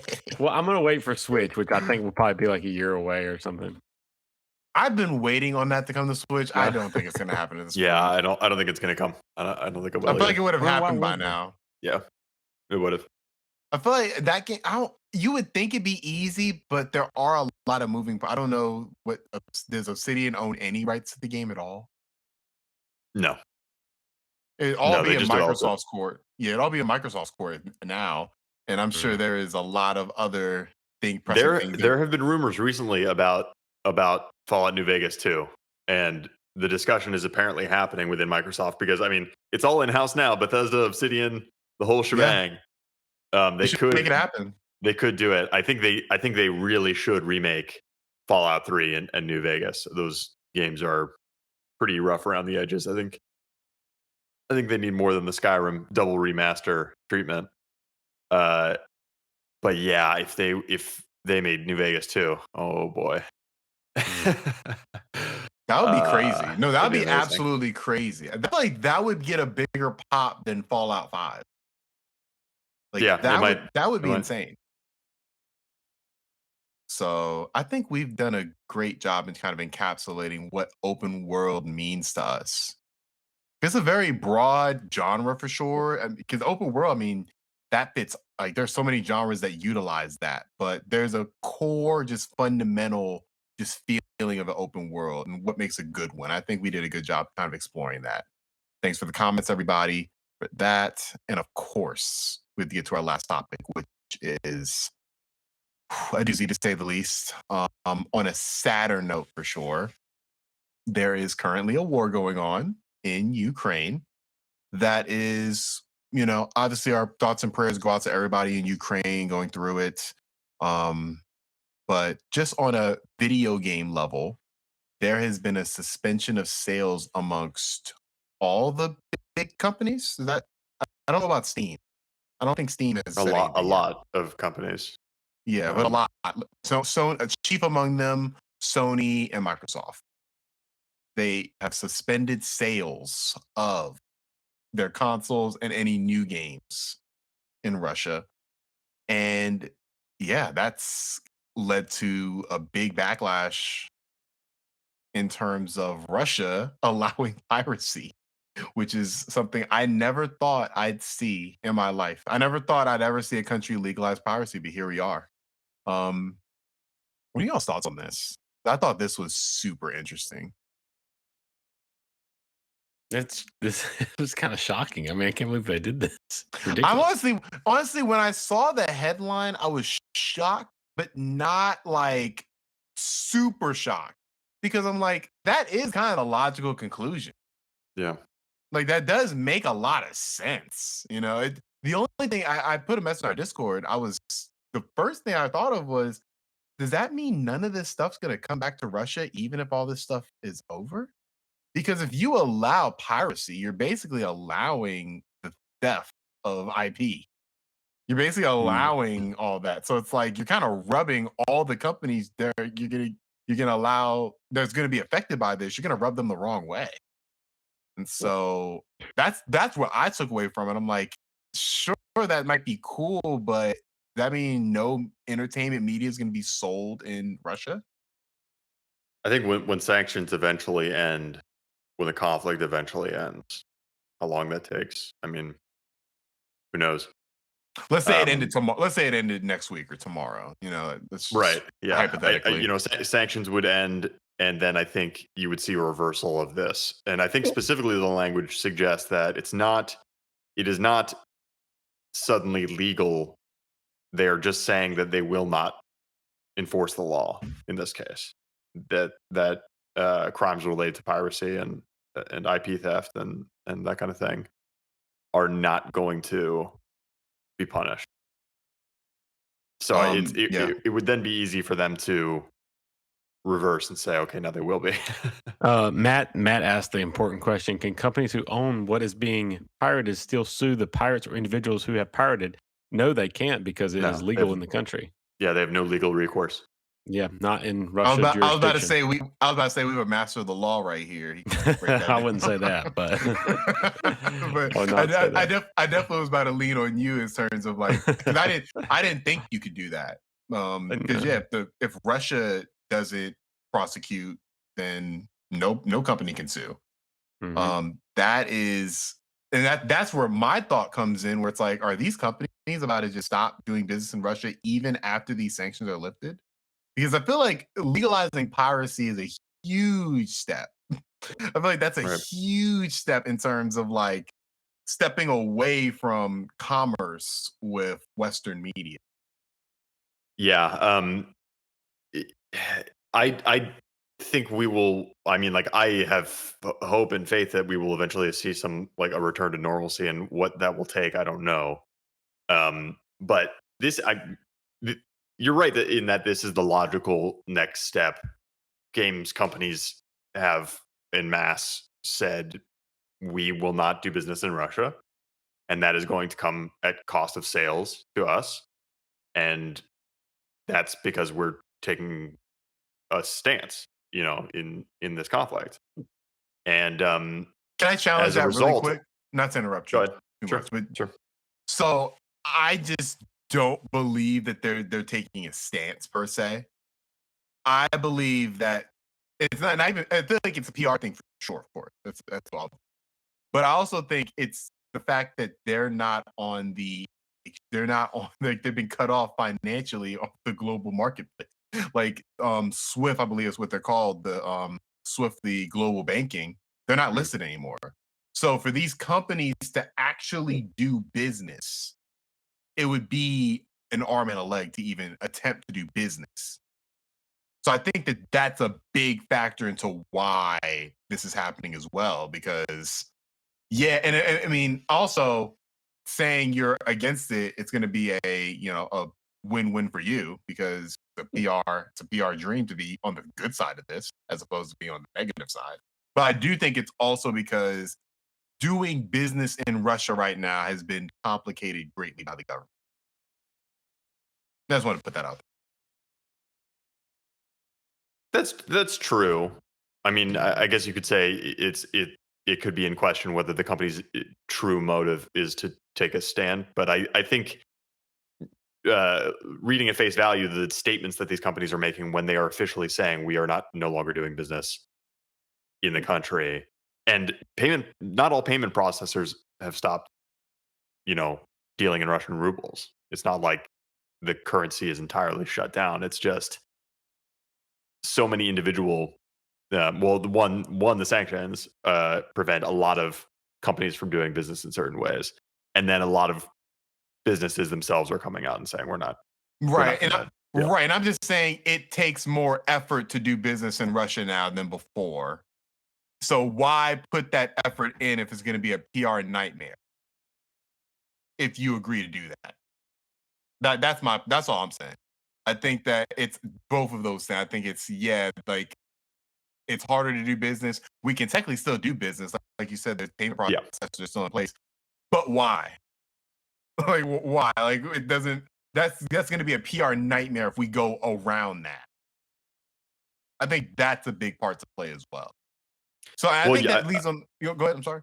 You mentioned Valve has not taken any sort of stance in this way, right? I said it wasn't for sure. I wasn't for sure. I don't think they have. I think they're still, for all intents and purposes, they're still doing business with Russian consumers.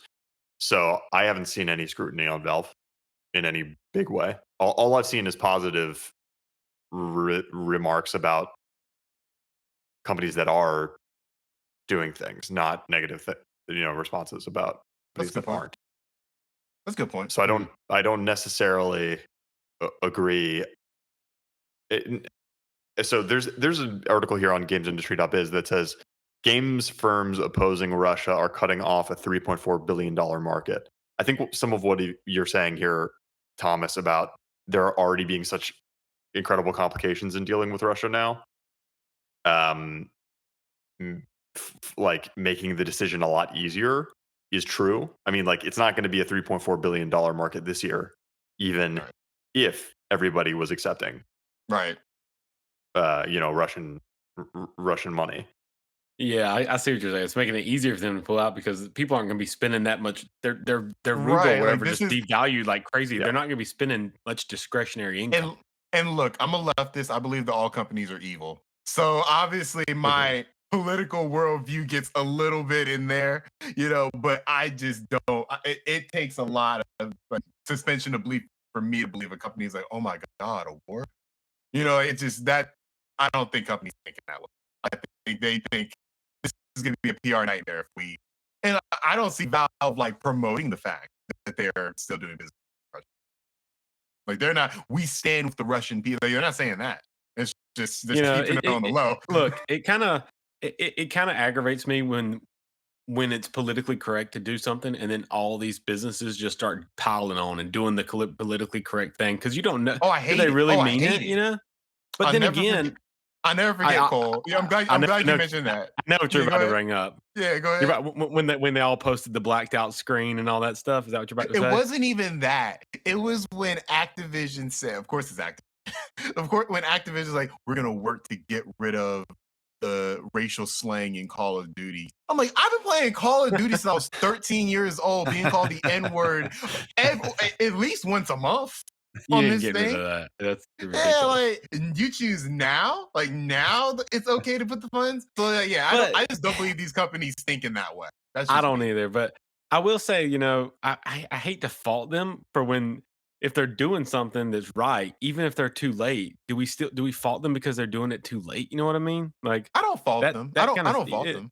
So I will say that too. I see both sides of it. Like it aggravates me when they're doing something just to do it, just because they're trying to be like everybody else and look good.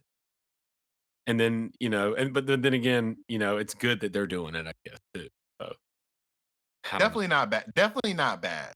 Yeah. Definitely not bad. I would err on the side that it's good to see them taking a stance, probably. Fair enough. I guess that goes to my other question. As far as piracy goes, like, do we like? I know you said, Ben, that these companies are just going to come back. Is that a fact? If Russia has legalized piracy, I feel like that. Like, if they didn't legalize the piracy, I'd agree with. It's the fact that they legalized it. I'm like, that is. I don't think you can just you can maybe walk that back, I guess.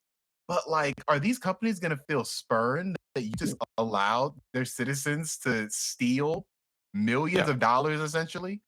Yeah, but it's like this is where I would agree with you that like the money is going to matter a lot more. That's true. Than any hurt feelings. Fair enough. Yeah. So not hurt feelings per se, but just that's to me that's just bad business for like the country to allow that. Yeah, but bad business is better than no business. And true. the company said no business. So Russia said bad business. That's like, this is the tit for tat that's happening right now. And the reason that I think it's all going to go back to normal eventually, depending on what happens with this conflict and, assuming these sanctions ever lift, which I think they will at some point, depending on what the resolution is. When the sanctions end and business can continue, then it's in everybody's interest for money to start changing hands again. It's in the company's interest and it's in the government's interest. The whole reason these companies are not doing business in Russia, we talked about this last time, is because every transaction gets taxed and it goes into the pocket of the government that's waging what these companies see as an unjust war. Right. And which I agree with. I should be careful there to say that. Like I'm not trying to like. Careful there. For all our Russian listeners out there, what these companies and me see as an unjust war. I don't know about Thomas. I don't know about Cole, but at least I feel that it's. I'm hoping we don't get any crazy person in the chat. Yeah. Anyway, so I mean, like, I think it. Oh, I'm sorry. Give me 1 second. Somebody's at my door. No worries. Once money can start changing hands again, everybody's going to want money to start changing hands again. It's not a matter of everybody is going to be able to pirate everything immediately, right? There's still going to be plenty of people to sell even existing and old games to in Russia when this is all done. And everybody's going to want to sell their new shit too. So yeah. It's going to go back. Even we're going to be buying gas from them again and all this too. It's all going to go back to normal. It's true. It's probably. Yeah. Unfortunately, actually. But unfortunately, yeah. So I don't get random knocks on the door this late without a text message. It was somebody selling car insurance. I didn't know people go door to door selling car insurance. Wait, is it 12 o'clock at night there? Yes. What? Are you serious? I'm serious. Dude, what? I have a feeling I don't. Somebody knocks on the door, selling car insurance. Part of me thinks they might have just been like crazy. It's 12. It's 12. I think they were casing your place, dude. Nobody sells car insurance at 12 a.m. They were knocking on the door to make sure nobody was home so they could, scope you Well, out a little bit. Well, I'm well protected, so it's all good. Yeah, yeah. That reminds me. I moved But into my house. man. Let me tell this quick story. So I moved into my house and we get a knock at the door. Woke all our kids up. My dog's going crazy. And it was someone coming around doing ADT. It's like an ADT door-to-door salesman. And he was like, I see you don't have an ADT thing in your yard. And I said, man, we're having a rough time right now. The dogs, you woke the kids up. We're not interested. This guy got physically mad, and stomped off my porch and shook his head, stomped off my porch and stomped his car. Didn't even tell me bye or anything. And I got aggressive with him. I stepped on the porch. I was like, what are you doing? I never get like this. I'm such a happy-go-lucky person. You should have threw a controller. I was yelling at him the whole way. He gets in his car and he's doing this at me and stuff. Such a weird situation. No, I was about to, the thing is, I thought it was one of my friends because I do have friends who will randomly just drop by without texting me, and I always tell them don't do that, but people still do it. But car insurance midnight? I don't know. Oh, that's a new one. That's a new one. Yeah, sketch. But back to the bad news. Back to the bad. I mean, I think assuming this conflict ends, I believe that we will get back to normal, but I think it's going to take longer due to this piracy thing. I feel like companies are going to be that policy needs to be reversed if they're going to even, because if with that policy in place, why would anybody do business in Russia? Yeah, I hear you, but the policy is going to go away as soon as companies start signaling that they want to come back to Russia, because Russia is going to want to invite them to do business. Yeah, with them, and it will not be the end of piracy, of course. Piracy is already a big problem. Hey, if anything, it's going to introduce a lot of new people to piracy. It might. It might, because they're all trying to figure out. They're calling their hacker friends and their computer geek friends, that want to come over and show them how to start downloading stuff illegally. Now, look, I think there's a place for piracy in certain. Well, piracy is not the right word to put it. Because, for example, if you're trying to play a video game that you own on, your GameCube, but there's no actual way to play this game, theoretically you can download that and it's not illegal. Am I correct? No, it's still illegal. It's still illegal even if you own it? If you own a disc, a GameCube disc, you have the right to play that disc in your GameCube. You don't have a right to play it anywhere else. That's what the purchase entitles you to. That's the license that you've purchased. Go ahead, Thomas. No, go ahead. Oh, I was just gonna say, do we have a reminisce? Because I have a reminisce that's very similar to this. Did y'all say y'all had one? I did, but if you have one that's specific to this, I'd love to hear it. Well, if you want to do just two real quick. Yeah, sure.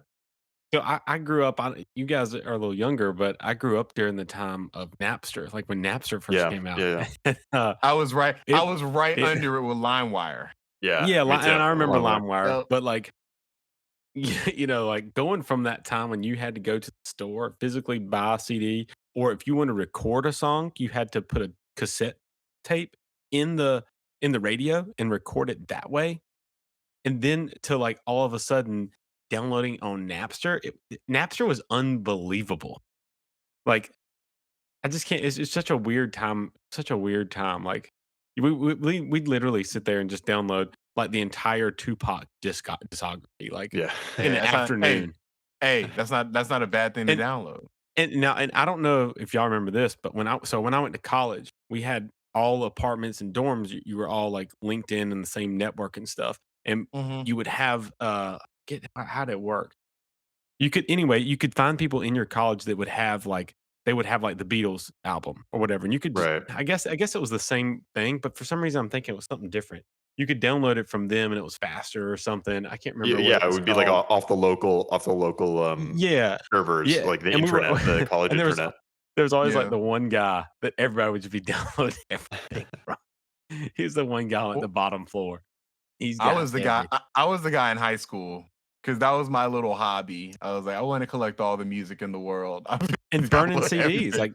Y'all, that's a pastime. We used to go to Walmart, you get the spindle of CDs. Mm-hmm. And you'd go and you would burn them, and you would write you would write on it like for your friends. So your friend, like girls would always decorate these discs, and they would decorate them and draw hearts on them, and they would give them to you and stuff as gifts, or to their boyfriend or whatever. It's such a cool time, really was, because there was still the physical Pre-streaming. aspect of it. There was a physical aspect of like burning the disc and giving it to somebody and having to play it in your car. So it still wasn't totally digital yet, because you downloaded them all, but you still put them on media and passed out. Yeah, and you can Anyway, say just that a short memory. streaming. You can say that streaming brought. I'm sorry, that piracy brought about streaming, because Well, streaming I was would say the that. answer to that. Yeah, I would say that streaming killed piracy because it's just more Mhm. convenient to stream than it Yeah. is to download it. And so Yeah, maybe video games are going down a similar path. Yeah. Because you do see game streaming becoming a lot more present. You really do see, like, I know Sony does do it, but it's not great right now. Who knows what what Spartacus is going to do? Xbox has already been diving into this. I don't know. Like, I don't want that to be the reality we live in, but I don't know. Like, I don't like the idea of any state legalizing piracy. Like, that just does not sound good. And Yeah, I don't like it in terms of what it means for the rest of us who enjoy. I mean, even though I wish that we could still have things on disc instead of have to download everything. I don't like the idea of, because whenever stuff becomes more prevalent, like piracy, we tend to get, stuff like streaming come about that replaces, the need for that. So we'll see what happens with it, with video games at least. But enough about the bad stuff. Let's get to the good stuff. Let's get to reminisce. It's been a while. I think it's been like 2 months. So I'm going to take you all back to 2002. 2002, I don't know what games released that year, but there was only one game that mattered to me, and that was Vice City. Not even close. Metal Gear Solid 2. No. Oh man, I'm gonna let y'all down. NBA Live 2003. I love the NBA Live series. Not currently. Currently, EA has decided to completely shit on this franchise and release half-ass releases every single year. I don't understand it. But back then, these games were like my mana. Wait, real quick. The NBA Live is still a thing? I don't think they've released one since 2020, but they've been a thing, yeah. Like they've 2K released, just destroyed. They started destroying them in like 14, something like that. there's a history. So there was a game called NBA Elite 11. It was supposed to be like the replacement to NBA Live for EA. And it had Kevin Durant on the cover. I was very looking forward to that game. And then 2K announced we got Michael Jordan on the cover. And we're gonna put Michael Jordan, I remember which that to one. me, that's the best 2K ever made. That 2K was insane. But they're like, yeah, we're gonna put all Michael Jordan's best games. You can play as Michael Jordan in these crucial moments. And that killed NBA Live, or what was gonna be called NBA Elite. It killed it. Because the NBA Elite demo came out and it was terrible. But no, back when I'm talking about 2002, this game was the best thing going. And look, 2K was still out back then. I just thought that Live was a superior product. It just had everything to me. Like, it had a great franchise mode. That was the game that truly made me fall in love with basketball, where I'm not just playing as Shaq and Kobe and Kevin Garnett and Paul Pierce. I'm playing as Raja Bell. I'm playing as Bruce Bowen. These are role players. Like, I really started to learn who these players were. And that's the one thing I think sports games, they do for me at least. They allow me to get to know some of the players that don't get the spotlight. Mm-hmm. It's like, oh, I had a 30-point game with this random rookie. I was playing online, and then I'll, see him in a real game, and I'll notice him from now on, even though he's averaging like 1 point a game. I'll still remember, oh yeah, like I played him in 2K. He has potential, hopefully. And live was the first game I really experienced that in. And so shouts out to NBA Live. Your memory is forever seated in my mind as, I remember when this was just a great video game series. EA's really shit the bed with that, but the memories are always going to be there. Any sports games you all ever fell in love with at all? Madden 2005. I was a competitive Madden player. I went and did Madden Challenge. Actually, I think I told this before. You did. Yeah, no, you you did. did. That's right, I that's do right. remember that. Yeah. So I played D'Angelo Hall, which was the cornerback of the Falcons. You did tell us that. In the Falcons story. And I used to play with Michael Vick, and me and my roommate, we played Madden like I play Rocket League. We would play Madden every night, and I was the offensive coordinator, and he was the defensive coordinator. And it was when PlayStation 2, it was online games. The matchmaking was good. There was relatively low lag in Madden 05. This was Donovan McNabb was on the cover. This was the year after Vic. Vic was on 04. That's the one that had like the story mode, right? Actually, no, I'm sorry. 05 had Ray Lewis on the cover. And no, it didn't have story mode. This was PS2 days. You know this what? Is when Madden was good. No, the one with Donovan McNabb, that one had the story mode. That's they introduced the vision cone. So that's how they countered Michael Vick.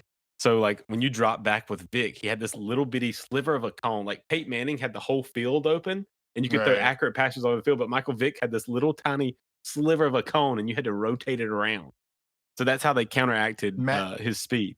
Madden 2004 was like that was the Michael Vick game. Like, and I'm a huge Vick fan.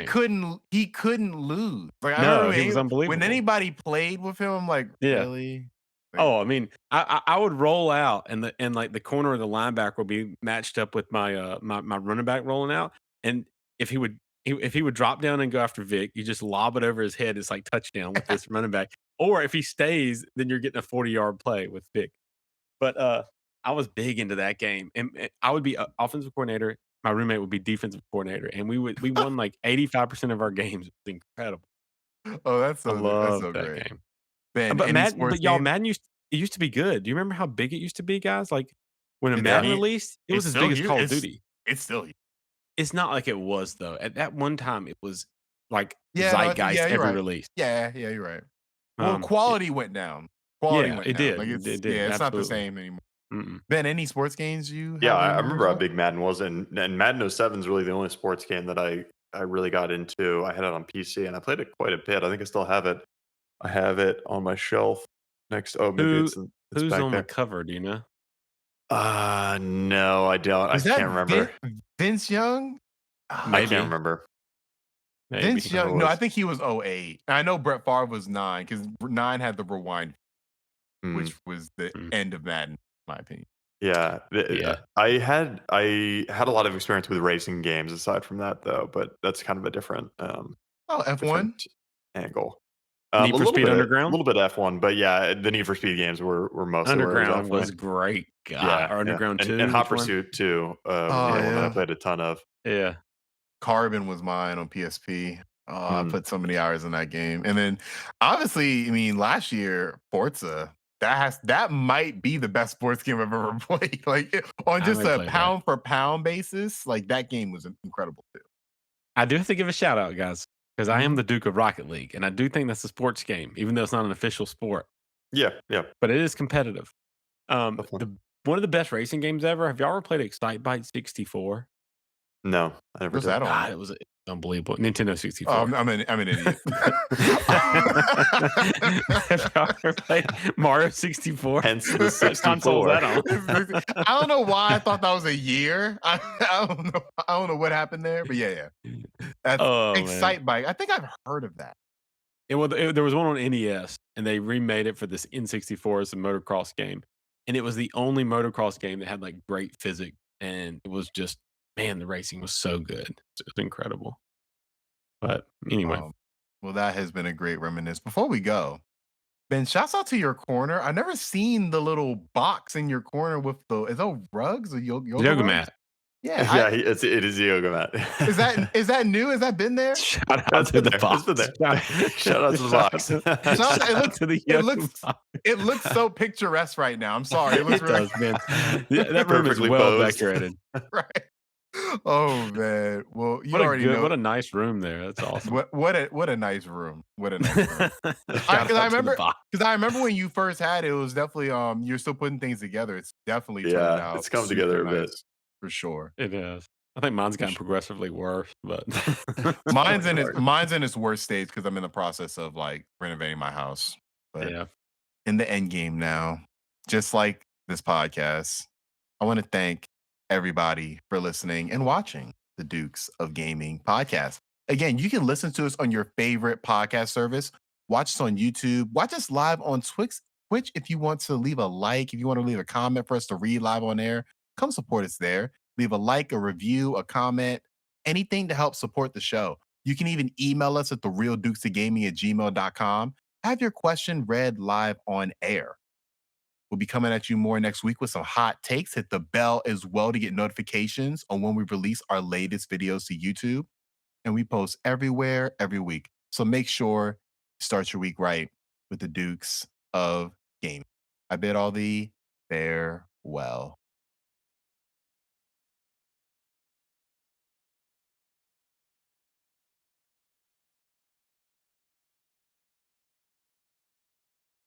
And until next time, I bid thee farewell.